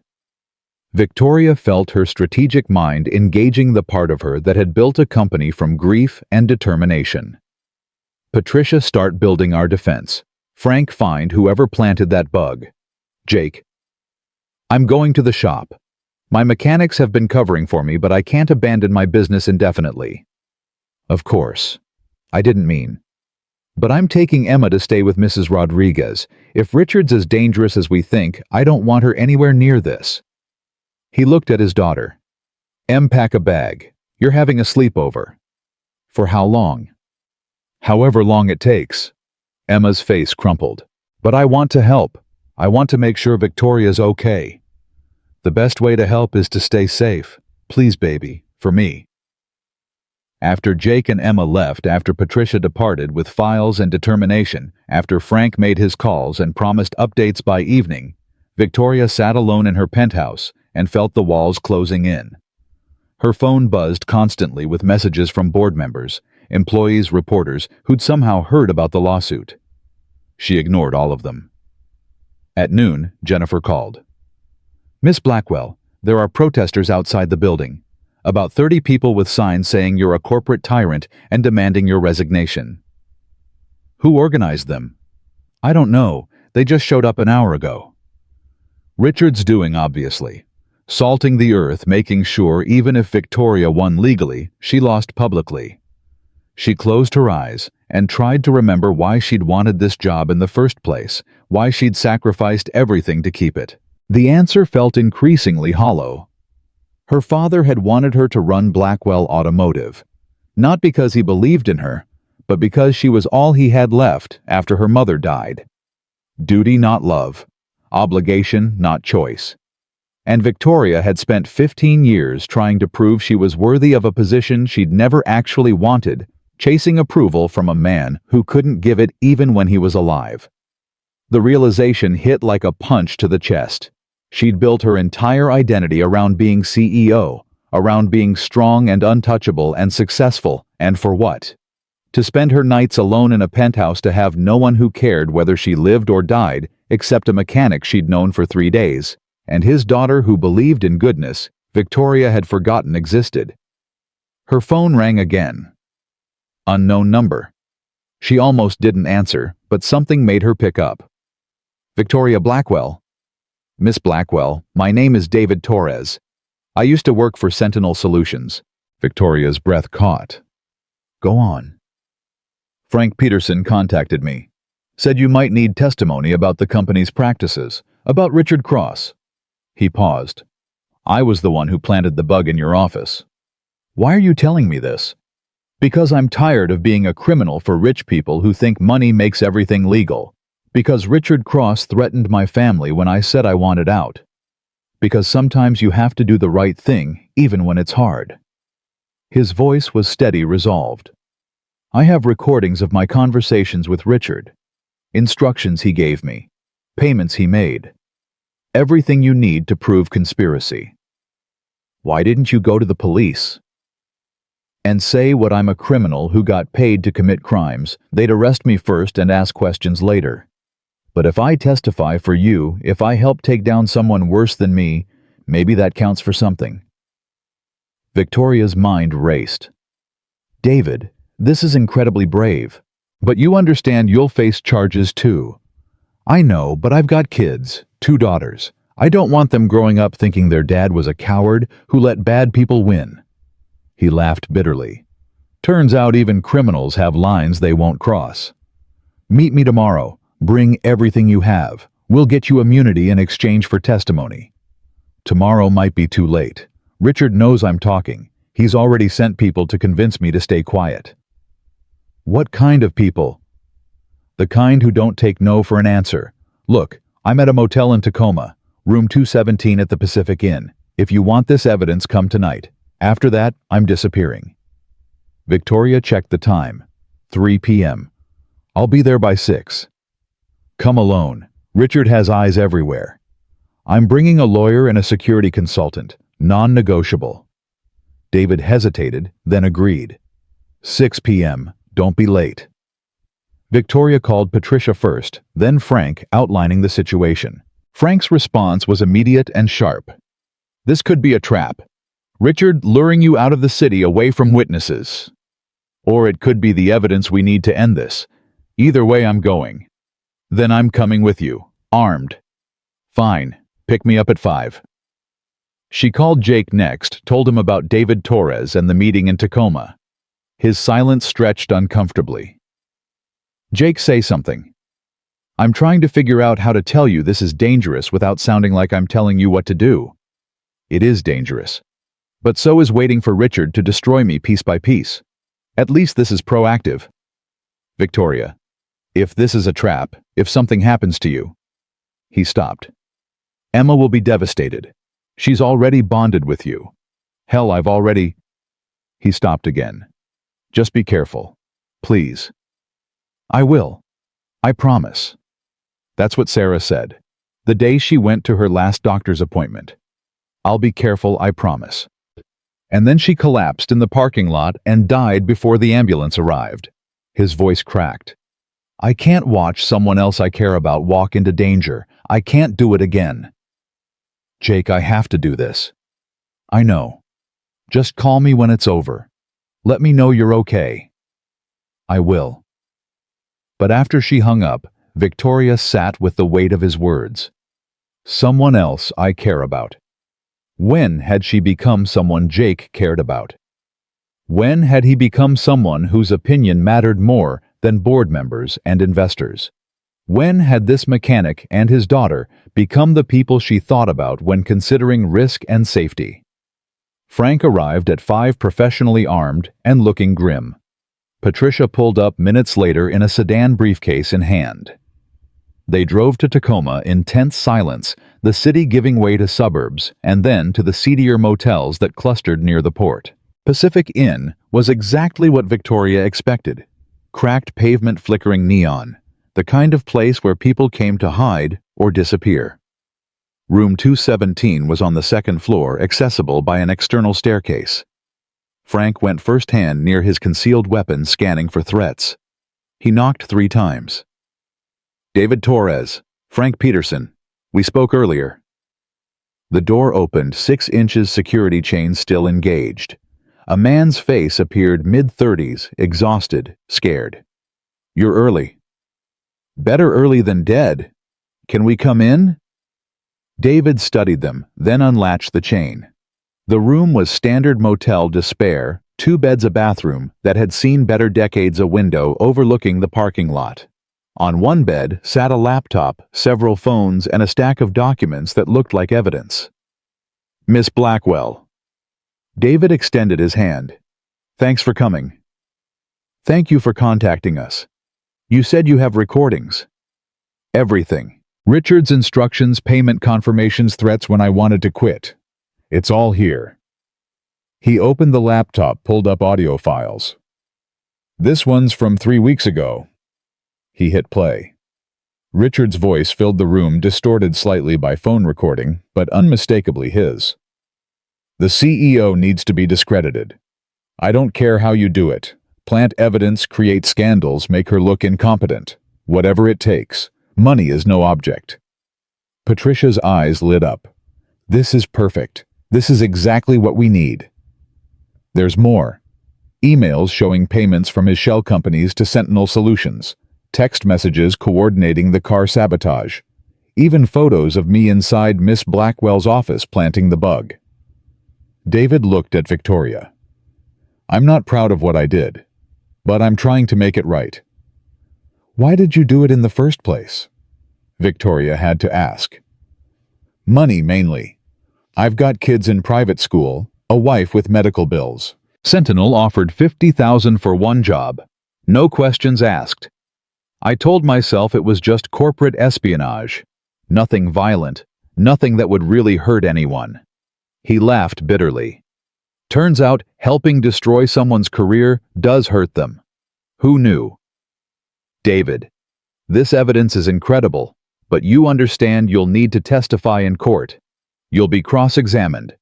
Richard's lawyers will tear into your credibility. Patricia's tone was gentle but firm. Are you prepared for that? I'm prepared to tell the truth, whether anyone believes me. He shrugged. That's up to them. Frank was photographing documents, copying files, building a digital archive of evidence when the window exploded. Glass showered inward, and something metal bounced across the floor, spewing smoke. Victoria's brain registered tear gas a second before Frank grabbed her, and Patricia dragging them toward the door. Out now.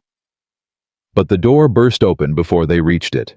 2 men in masks, moving with professional efficiency.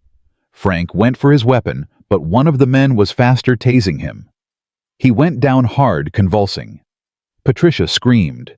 David ran for the bathroom and didn't make it, tackled by the second intruder.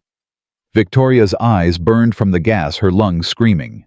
She stumbled backward, trying to reach the window anywhere that wasn't filling with toxic smoke. Strong hands grabbed her arms, zip-tied them behind her back. Someone shoved a hood over her head, cutting off light and air and hope. Richard sends his regards. Then nothing but darkness, and the sound of her own panicked breathing as they carried her down the stairs and threw her into a vehicle. The engine roared to life, tires squealing, and Victoria understood with crystal clarity that this wasn't a legal battle anymore. This was survival. The drive lasted 30 minutes or 30 hours, Victoria couldn't tell. Time became meaningless in the suffocating darkness of the hood, in the terror of not knowing where they were taking her or what would happen when they arrived. She tried to stay calm, tried to think strategically, but panic kept clawing at her throat. The vehicle finally stopped. Hands dragged her out, marched her forward. She heard a door open, felt temperature change from cool evening air to stale indoor atmosphere. They pushed her into a chair, secured her zip-tied wrists to something behind her. "Don't move, don't scream, don't do anything stupid." Footsteps retreated. A door closed. Silence, except for Victoria's ragged breathing and the thundering of her heart. She tested the restraints, solid professional. No give. She tried to slow her breathing to think past the fear. Frank, Patricia. David, were they okay? Were they hurt? Were they even alive? Time crawled. Victoria's arms ached. Her wrists burned where the zip ties cut into skin. She tried to orient herself through sound, but heard nothing useful. No traffic. No voices. Just oppressive quiet that suggested she was far from help. Finally, footsteps approached. The door opened, closed. Someone removed her hood, and harsh fluorescent light stabbed her eyes. When her vision cleared, Richard Cross stood in front of her, perfectly composed in his expensive suit, looking at her like she was an insect he was deciding whether to crush. "Victoria, I'm disappointed. I thought you were smarter than this." "Richard, I thought you were many things, but I didn't think you were stupid enough to commit kidnapping." "Kidnapping." He smiled. "You came to a motel in Tacoma to meet a known criminal. Something went wrong. Tragic, really. The kind of thing that happens when CEOs make poor decisions. People know where I am. Frank, Patricia, David." David Torres is already on a plane to Mexico with $50,000 and a new identity. Frank Peterson and Patricia Chen are at a hospital being treated for tear gas exposure and will remember nothing useful. "And you?" Richard crouched to her eye level. "You're going to disappear. A woman under tremendous stress, facing lawsuits and investigations, overwhelmed by the pressure. People will assume you ran, or had a breakdown, or worse. You won't get away with this. I already have. I've been planning this for months, Victoria. The car sabotage was just the beginning. The surveillance was to learn your patterns, your weaknesses, who you trusted. And you played perfectly into every trap. Jake knows I'm here. He'll go to the police. Jake Morrison, the mechanic. The man with no credibility, no resources, no power." Richard laughed. "Let him go to the police. They'll find no evidence, no body, no crime. Just another CEO who couldn't handle the pressure and disappeared." Victoria forced her voice steady. "So what now?" "You kill me, that's your big plan. Kill you. No, that would be crude, traceable." Richard stood, adjusted his cufflinks. "I'm going to let you go, drop you somewhere far from Seattle, give you some cash, and trust that your survival instinct will keep you running. You'll disappear yourself, Victoria. And in your absence, I'll take control of Blackwell Automotive, dismantle everything you built, and sell it for parts. The board won't let you. The board will have no choice. With you gone, with evidence of your instability, with criminal investigations pending, they'll beg me to restore order. And I will write before I destroy everything your father built." His smile was pure malice. "You took my career. I'm taking your legacy." He walked to the door, paused. "Someone will be back in a few hours to drive you wherever you want to go. I suggest you think carefully about how far you want to run, because if you ever come back to Seattle, if you ever try to reclaim what was yours, I'll finish this conversation differently." He opened the door. "Goodbye, Victoria. It's been educational." The door closed, the lock clicked, and Victoria sat alone in the fluorescent-lit room tied to a chair facing the destruction of everything she'd sacrificed her life to build. But somewhere in the despair, somewhere beneath the fear and exhaustion and pain, Victoria Blackwell felt something else rising. Not defeat. Not surrender. Something harder, sharper forged in parking garages and board meetings, and 3 days of learning that strength wasn't about being untouchable. It was about refusing to stay down when someone knocked you flat. She pulled against the zip ties until her wrists bled, until the plastic finally weakened enough to break. Her hands free, Victoria stood on shaking legs and looked around the room. No windows, one door locked. But there was a vent near the ceiling, and Victoria had spent 15 years being underestimated. Time to remind Richard Cross why that was a mistake. Victoria dragged the chair beneath the vent, her bloodied wrists screaming protest with every movement. She climbed onto the seat, wobbling on $3,000 heels that had never been designed for escape attempts. The vent cover was secured with screws she couldn't reach, couldn't turn, even if she could. She was about to climb down when she heard voices outside the door. "Boss said 2 hours. It's been 90 minutes. So, we wait." Not like she's going anywhere. Victoria's heart hammered. 2 guards, maybe armed, definitely bigger than her. Fighting wasn't an option, but neither was waiting for Richard's people to drive her into the wilderness and leave her for dead. She looked around the room again, desperate for anything useful. The chair, the fluorescent light fixture, her shoes. Her shoes. Victoria kicked off one heel, tested its weight. The steel-reinforced stiletto wasn't much of a weapon, but it was something. She climbed down, positioned herself beside the door, and slammed her shoe against the metal frame 3 times hard. "Help! Please, someone help me!" Footsteps approached. "Shut up in there!" "Please, I'm having a heart attack. I can't breathe." Victoria clutched her chest, gasping loudly. "Please, I need help." The guards conferred in low voices. Finally, the lock clicked. The door opened 6 inches. A man's face appeared annoyed and skeptical. "Lady, you're fine. Just sit down and—" Victoria swung the shoe with everything she had. The heel caught him in the temple, not hard enough to knock him out, but enough to make him stagger back, cursing. She didn't wait to see if he recovered. She ran. The hallway was industrial concrete floors, exposed pipes, the kind of warehouse district that probably surrounded half of Tacoma's port. Victoria sprinted toward a red exit sign, her remaining shoe clicking against concrete. Behind her shouting, footsteps pounding, the second guard joining the chase. She hit the exit door at full speed, crashed through into cool night air and loading docks and shipping containers stacked like metal mountains. No people, no cars. Just industrial wasteland and the distant sound of water against pier pilings. There. Victoria ran between containers, her lungs burning her feet, protesting every step. She'd been an athlete in college before the business degree and the corporate life, but that was 20 years and a lifetime ago. The guards were faster, younger, trained for exactly this kind of pursuit. She ducked behind a container, pressed herself flat against rusted metal, trying to quiet her gasping breath. The footsteps slowed, spread out, hunting methodically. "Come on out, Miss Blackwell. You're just making this harder on yourself."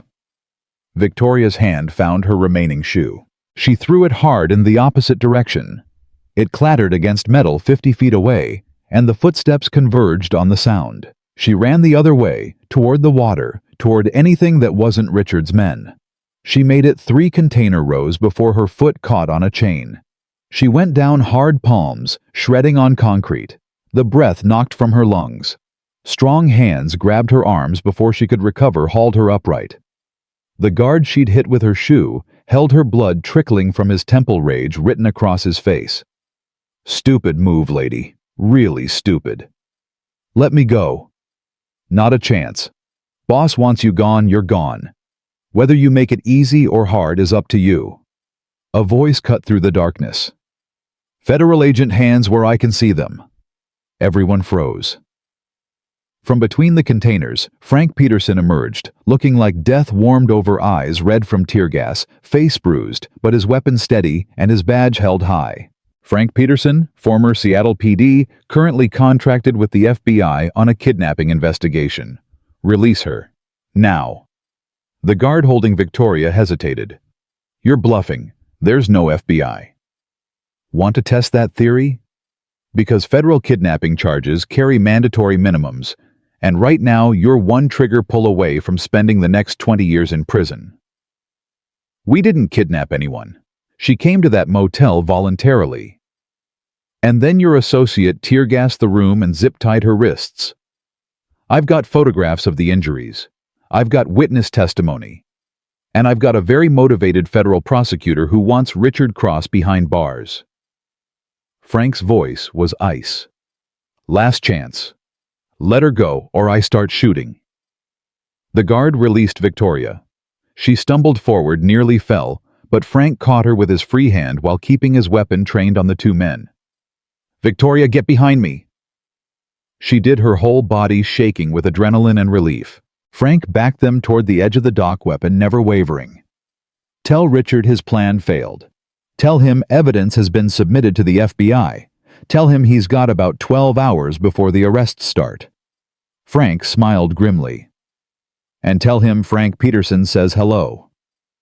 They reached Frank's car, a battered sedan parked between containers, and he shoved Victoria into the passenger seat, kept his weapon visible until they were moving, speeding away from the warehouse district. Only when they hit the main highway did he finally lower the gun. "Jesus Christ, Victoria, when you don't call for 3 hours when Patricia wakes up at the hospital and you're missing..." He stopped, voice shaking. "I thought we'd lost you." "How did you find me?" "David Torres." Before they gassed the room, he activated a tracker app on his phone. "We've been following the signal, but we couldn't get backup in time. Local police thought it was a prank. FBI wanted more evidence before moving." Frank's jaw tightened. "So I came alone." "You could have been killed." "Yeah, well, Jake would have killed me if I let anything happen to you. Kid's got it bad." Victoria's throat tightened. "Is he okay, Emma?" "Safe. Emma's with Mrs. Rodriguez. Jake's been calling every 20 minutes demanding updates. You should call him. Let him know you're alive." Victoria pulled out her phone miraculously, still in her jacket pocket, and dialed with trembling fingers. Jake answered before the first ring finished. "Victoria, thank God. Are you hurt? Where are you?" "I'm okay. Frank got me out. We're heading back to Seattle. Richard's men grabbed you. They took you. If Frank hadn't..." His voice broke. "Don't ever do that to me again. Don't ever make me think I lost you." "I'm sorry. I'm so sorry. Come to the shop, both of you. We need to figure out what happens next." They arrived at Morrison's Auto Repair at 11 p.m. to find every light blazing and Jake pacing the service bay like a caged animal. The moment Victoria stepped out of the car, he was there, pulling her into his arms, holding her so tight she could barely breathe. "You're okay. You're really okay." "I'm okay." But she wasn't. Not really.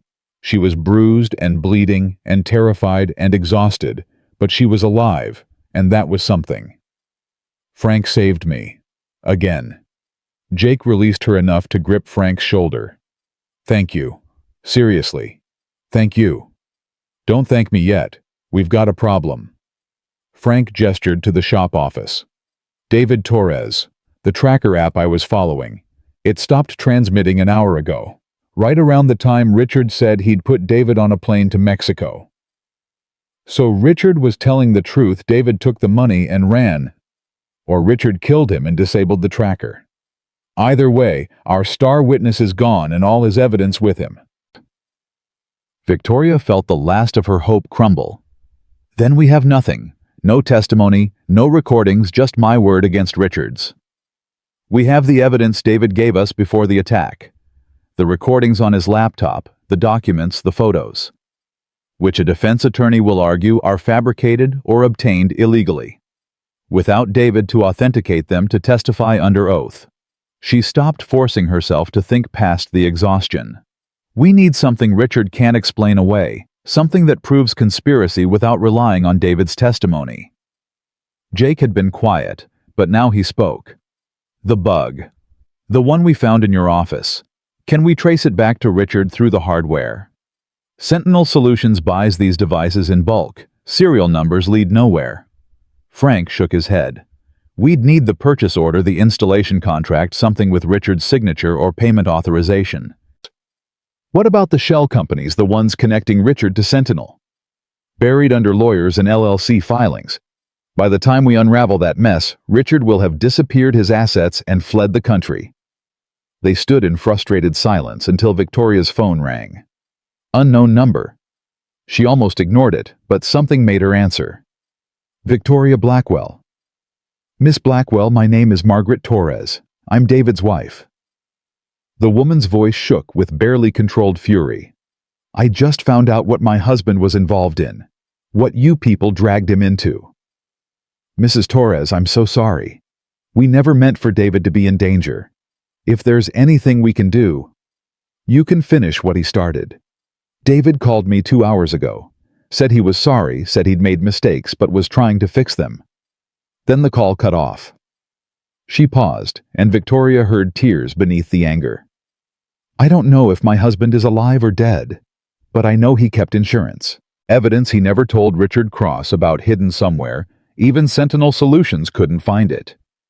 Victoria's heart jumped. Where? He wouldn't tell me details, said it was safer if I didn't know. But he did say if anything happened to him, I should tell you to check where it all began, where Richard first approached him. Margaret's voice hardened. My husband might have been a criminal, Miss Blackwell, but he was my criminal. And if Richard Cross hurt him, I want that bastard to pay. Where did Richard first approach David? A restaurant in downtown Seattle, the Metropolitan Grill.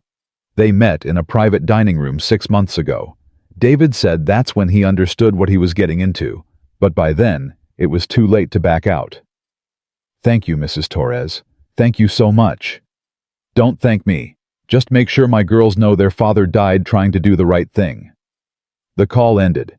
Victoria looked at Frank and Jake, hope rekindling. David hid evidence at the Metropolitan Grill, somewhere in or near the private dining room where Richard recruited him. That was 6 months ago. The evidence could be gone, could have been cleaned, renovated, thrown away. Frank was already pulling up information on his phone. But it's worth checking. Restaurant closes at midnight. We've got less than an hour. They piled into Frank's car and broke every speed limit getting downtown. The Metropolitan Grill occupied a corner building with old-school elegance, leather booths, dark wood, the kind of place where deals were made and careers were destroyed over perfectly cooked steaks. Frank flashed his credentials at the hostess. We need access to your private dining room. Official investigation. Sir, we close in 30 minutes. Can this wait until... No, it can't. Victoria stepped forward. I'm Victoria Blackwell, CEO of Blackwell Automotive. 6 months ago, a man named David Torres met someone in your private dining room. That meeting led to crimes that have destroyed lives. We believe evidence was hidden in that room, and we need to find it before it's too late. The hostess looked between them. Frank's official bearing, Jake's determined face, Victoria's desperation. Something in the story resonated. Room's this way, but I'm staying with you. Management rules. The private dining room was exactly what Victoria expected, intimate, expensive, soundproofed for confidential conversations. They searched systematically. Frank checked under the table behind paintings inside air vents. Jake examined light fixtures, electrical outlets, anywhere something small could be concealed. Victoria went through the sideboard, the wine rack, the serving station. Nothing. Where would you hide something in a room like this? Jake asked the hostess. Somewhere it wouldn't be found during normal cleaning, but wouldn't be destroyed either. She thought about it. We deep clean quarterly. Anything loose or removable gets checked. But there are places we never touch inside the walls under permanent fixtures behind the wainscoting. Victoria looked at the walls. Expensive dark wood paneling ran from floor to ceiling, broken only by a gas fireplace on one wall. She approached the fireplace, examined the mantel the decorative tiles surround. Her fingers found a loose tile on the right side, wiggled it. It shifted. Here. Something's here. Jake helped her pry the tile free. Behind it, taped to the interior wall, was a waterproof bag containing a thumb drive and a handwritten note. If you're reading this, I'm either dead or gone. Everything Richard Cross said and did is on this drive, unedited recordings, original documents, payment records he doesn't know I kept. I didn't want to be a criminal, but I was. And maybe this makes up for it a little. David Torres. Victoria held the thumb drive like it was made of gold. We've got him. We actually got him. Frank was already on his phone. I'm calling the FBI, real FBI this time.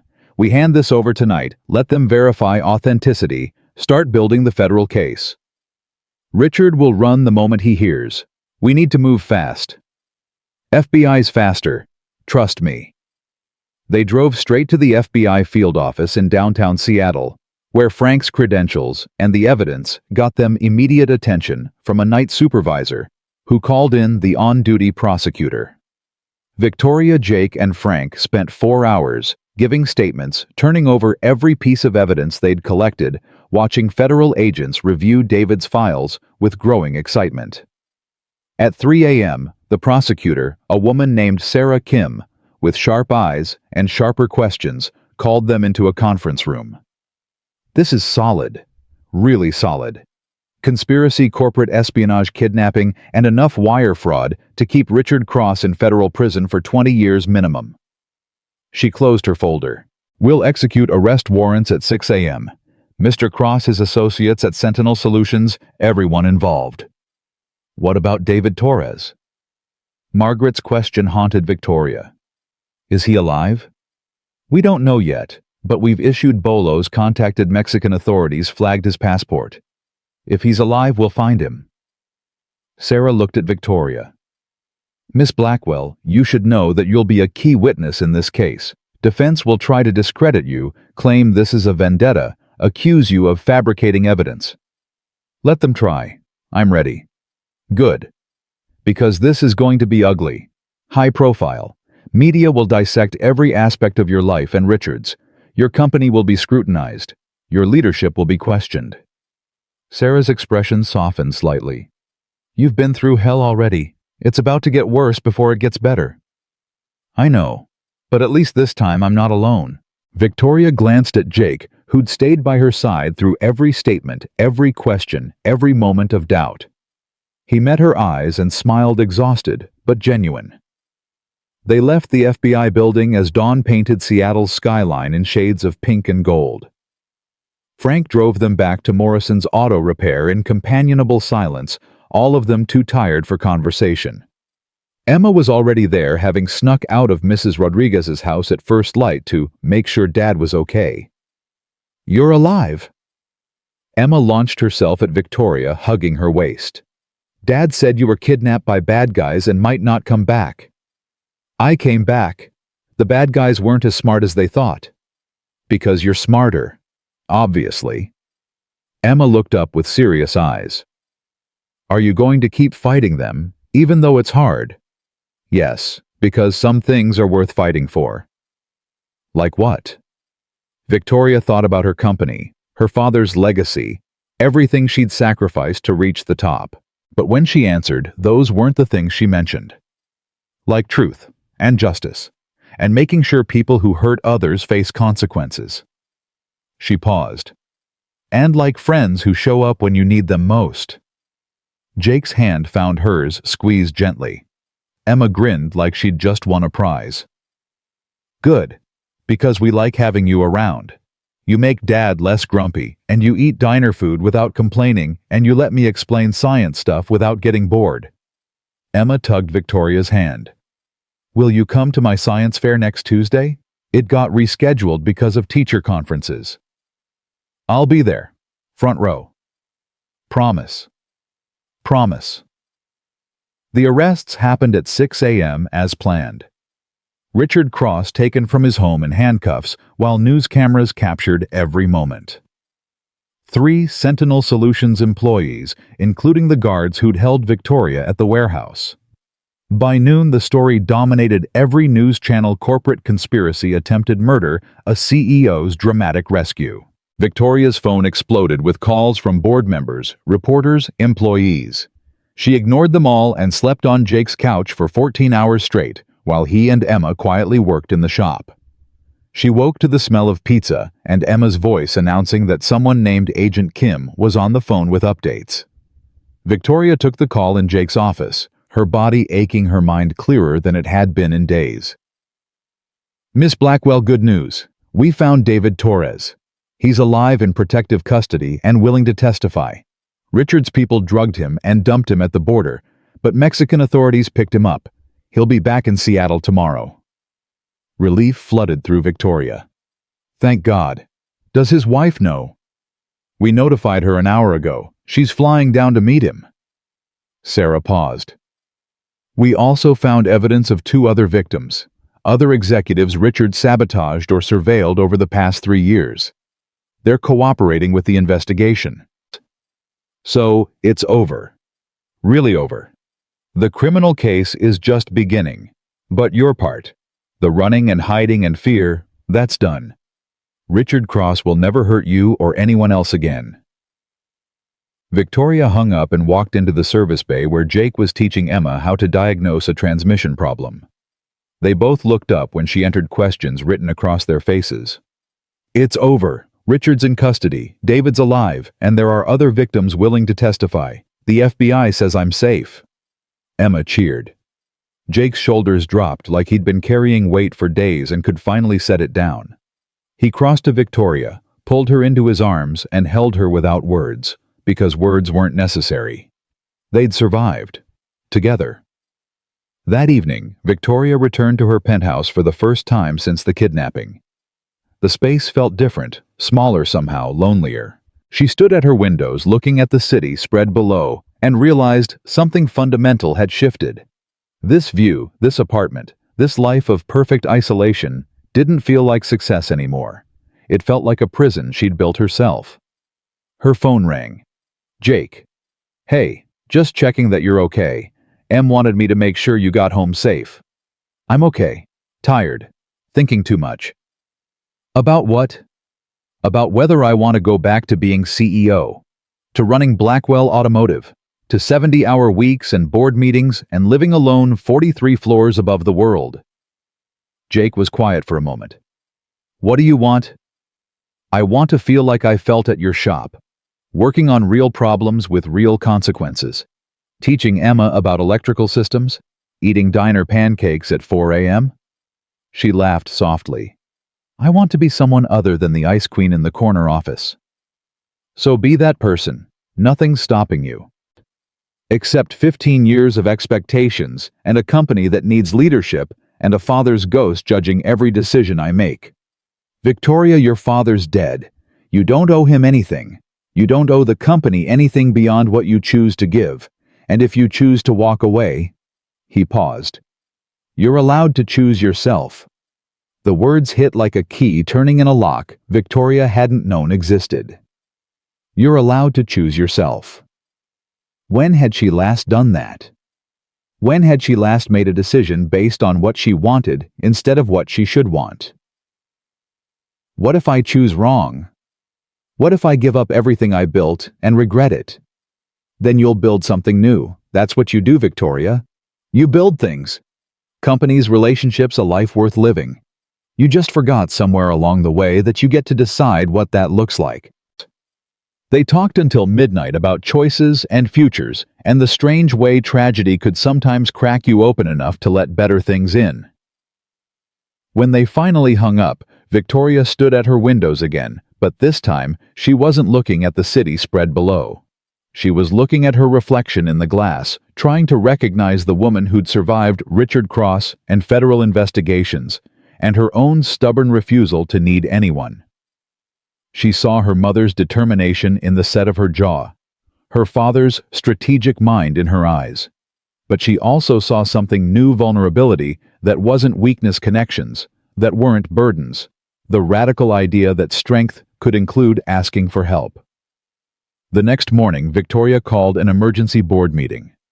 The 12 members assembled with concern written across their faces, probably expecting another crisis, another battle. Instead, Victoria stood at the head of the conference table and delivered the speech she'd been rehearsing all night. "I'm stepping down as CEO effective in 3 months. I'll stay on as board chair, continue providing strategic guidance, but day-to-day operations need fresh leadership. Someone who wants this job for the right reasons, not because a ghost told them they had to." She looked around the table. "My father built Blackwell Automotive from nothing. I kept it alive after he died. But I don't want to spend the rest of my life maintaining someone else's legacy.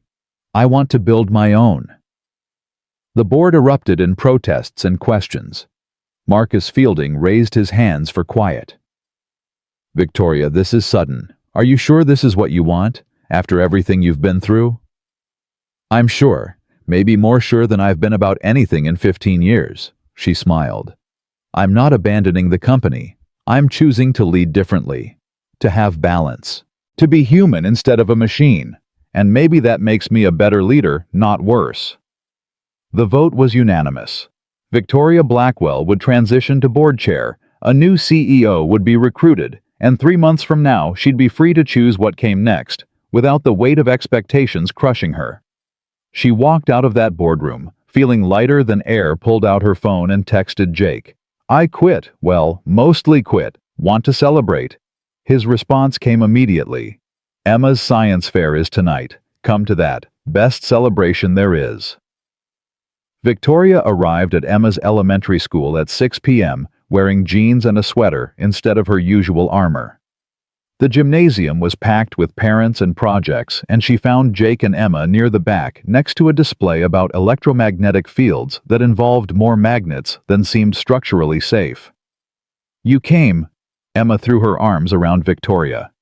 "And you're wearing normal clothes. Dad said you probably only owned fancy suits." "I own 3 pairs of jeans now. Bought them yesterday." "That's progress. Come look at my project. I'm going to win first place." Emma's confidence was justified. Her project was brilliant, clear, comprehensive, explained at a level that made sense without being condescending. Victoria stood back while Emma fielded questions from judges watching this remarkable child who'd somehow become essential to her life in less than 2 weeks. Jake appeared at her elbow. "She's something else, isn't she?" "She really is. She gets that from you." "From her mom, mostly. Sarah was brilliant, like that, could explain rocket science to a 5-year-old and make it sound simple."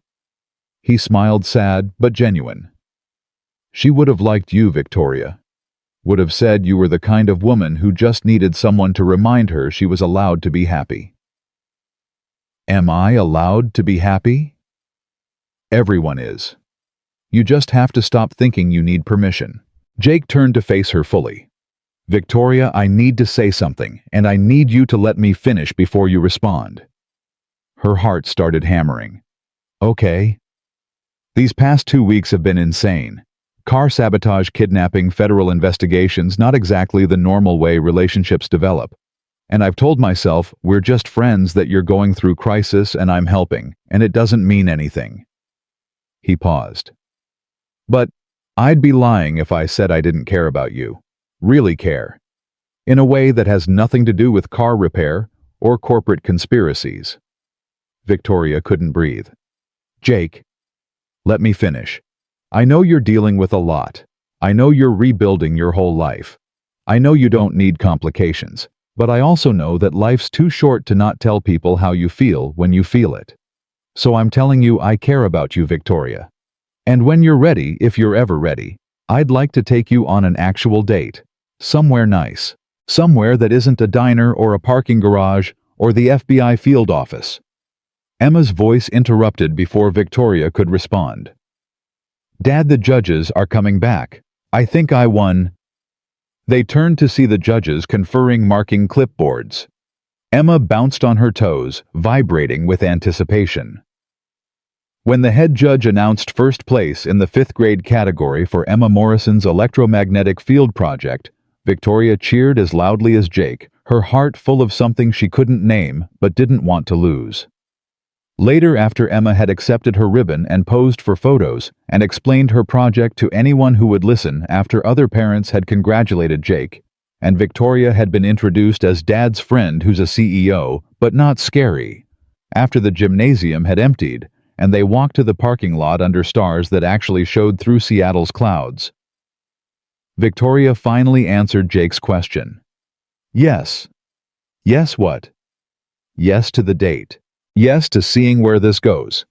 Yes to choosing something for myself instead of what I think I should choose. She stopped walking, faced him fully. Jake Morrison, I care about you too. Probably more than I should after 2 weeks.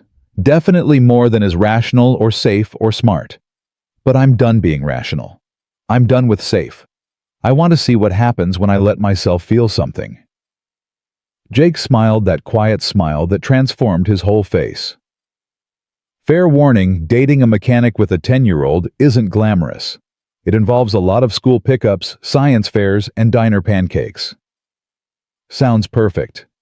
Also, I'm terrible at fancy restaurants. I will absolutely use the wrong fork. Then we'll skip fancy restaurants. And Emma comes with me. We're a package deal. I wouldn't have it any other way. Jake reached for her hand, laced their fingers together. In the parking lot of an elementary school surrounded by minivans and the lingering excitement of a science fair, Victoria Blackwell kissed a mechanic who'd saved her life in more ways than one and felt like she'd finally found something worth more than any corner office or company title could ever be. Emma, watching from Jake's truck, made gagging noises, but couldn't hide her grin. 3 months later, Victoria officially transitioned to board chair, attended her last day as CEO, and walked out of Blackwell Automotive at 3 p.m. instead of midnight. She drove straight to Morrison's Auto Repair, where Jake was teaching an after-school program for kids interested in mechanics. She watched him explain engine systems to teenagers who hung on every word, saw him encourage a girl who couldn't figure out why her circuit wouldn't complete, witnessed him doing exactly what he was meant to do. When the class ended, when the students filtered out with grease-stained hands and newfound knowledge, Jake looked up and saw Victoria leaning against the doorframe. You're early. I'm free. Completely, totally free for the first time in 15 years. She walked into the shop. What do you do with freedom, Jake Morrison? Spend it with people who matter. He pulled her close, kissed her properly. Welcome to the rest of your life, Victoria Blackwell. I think I'm going to like it here. She did. She really did.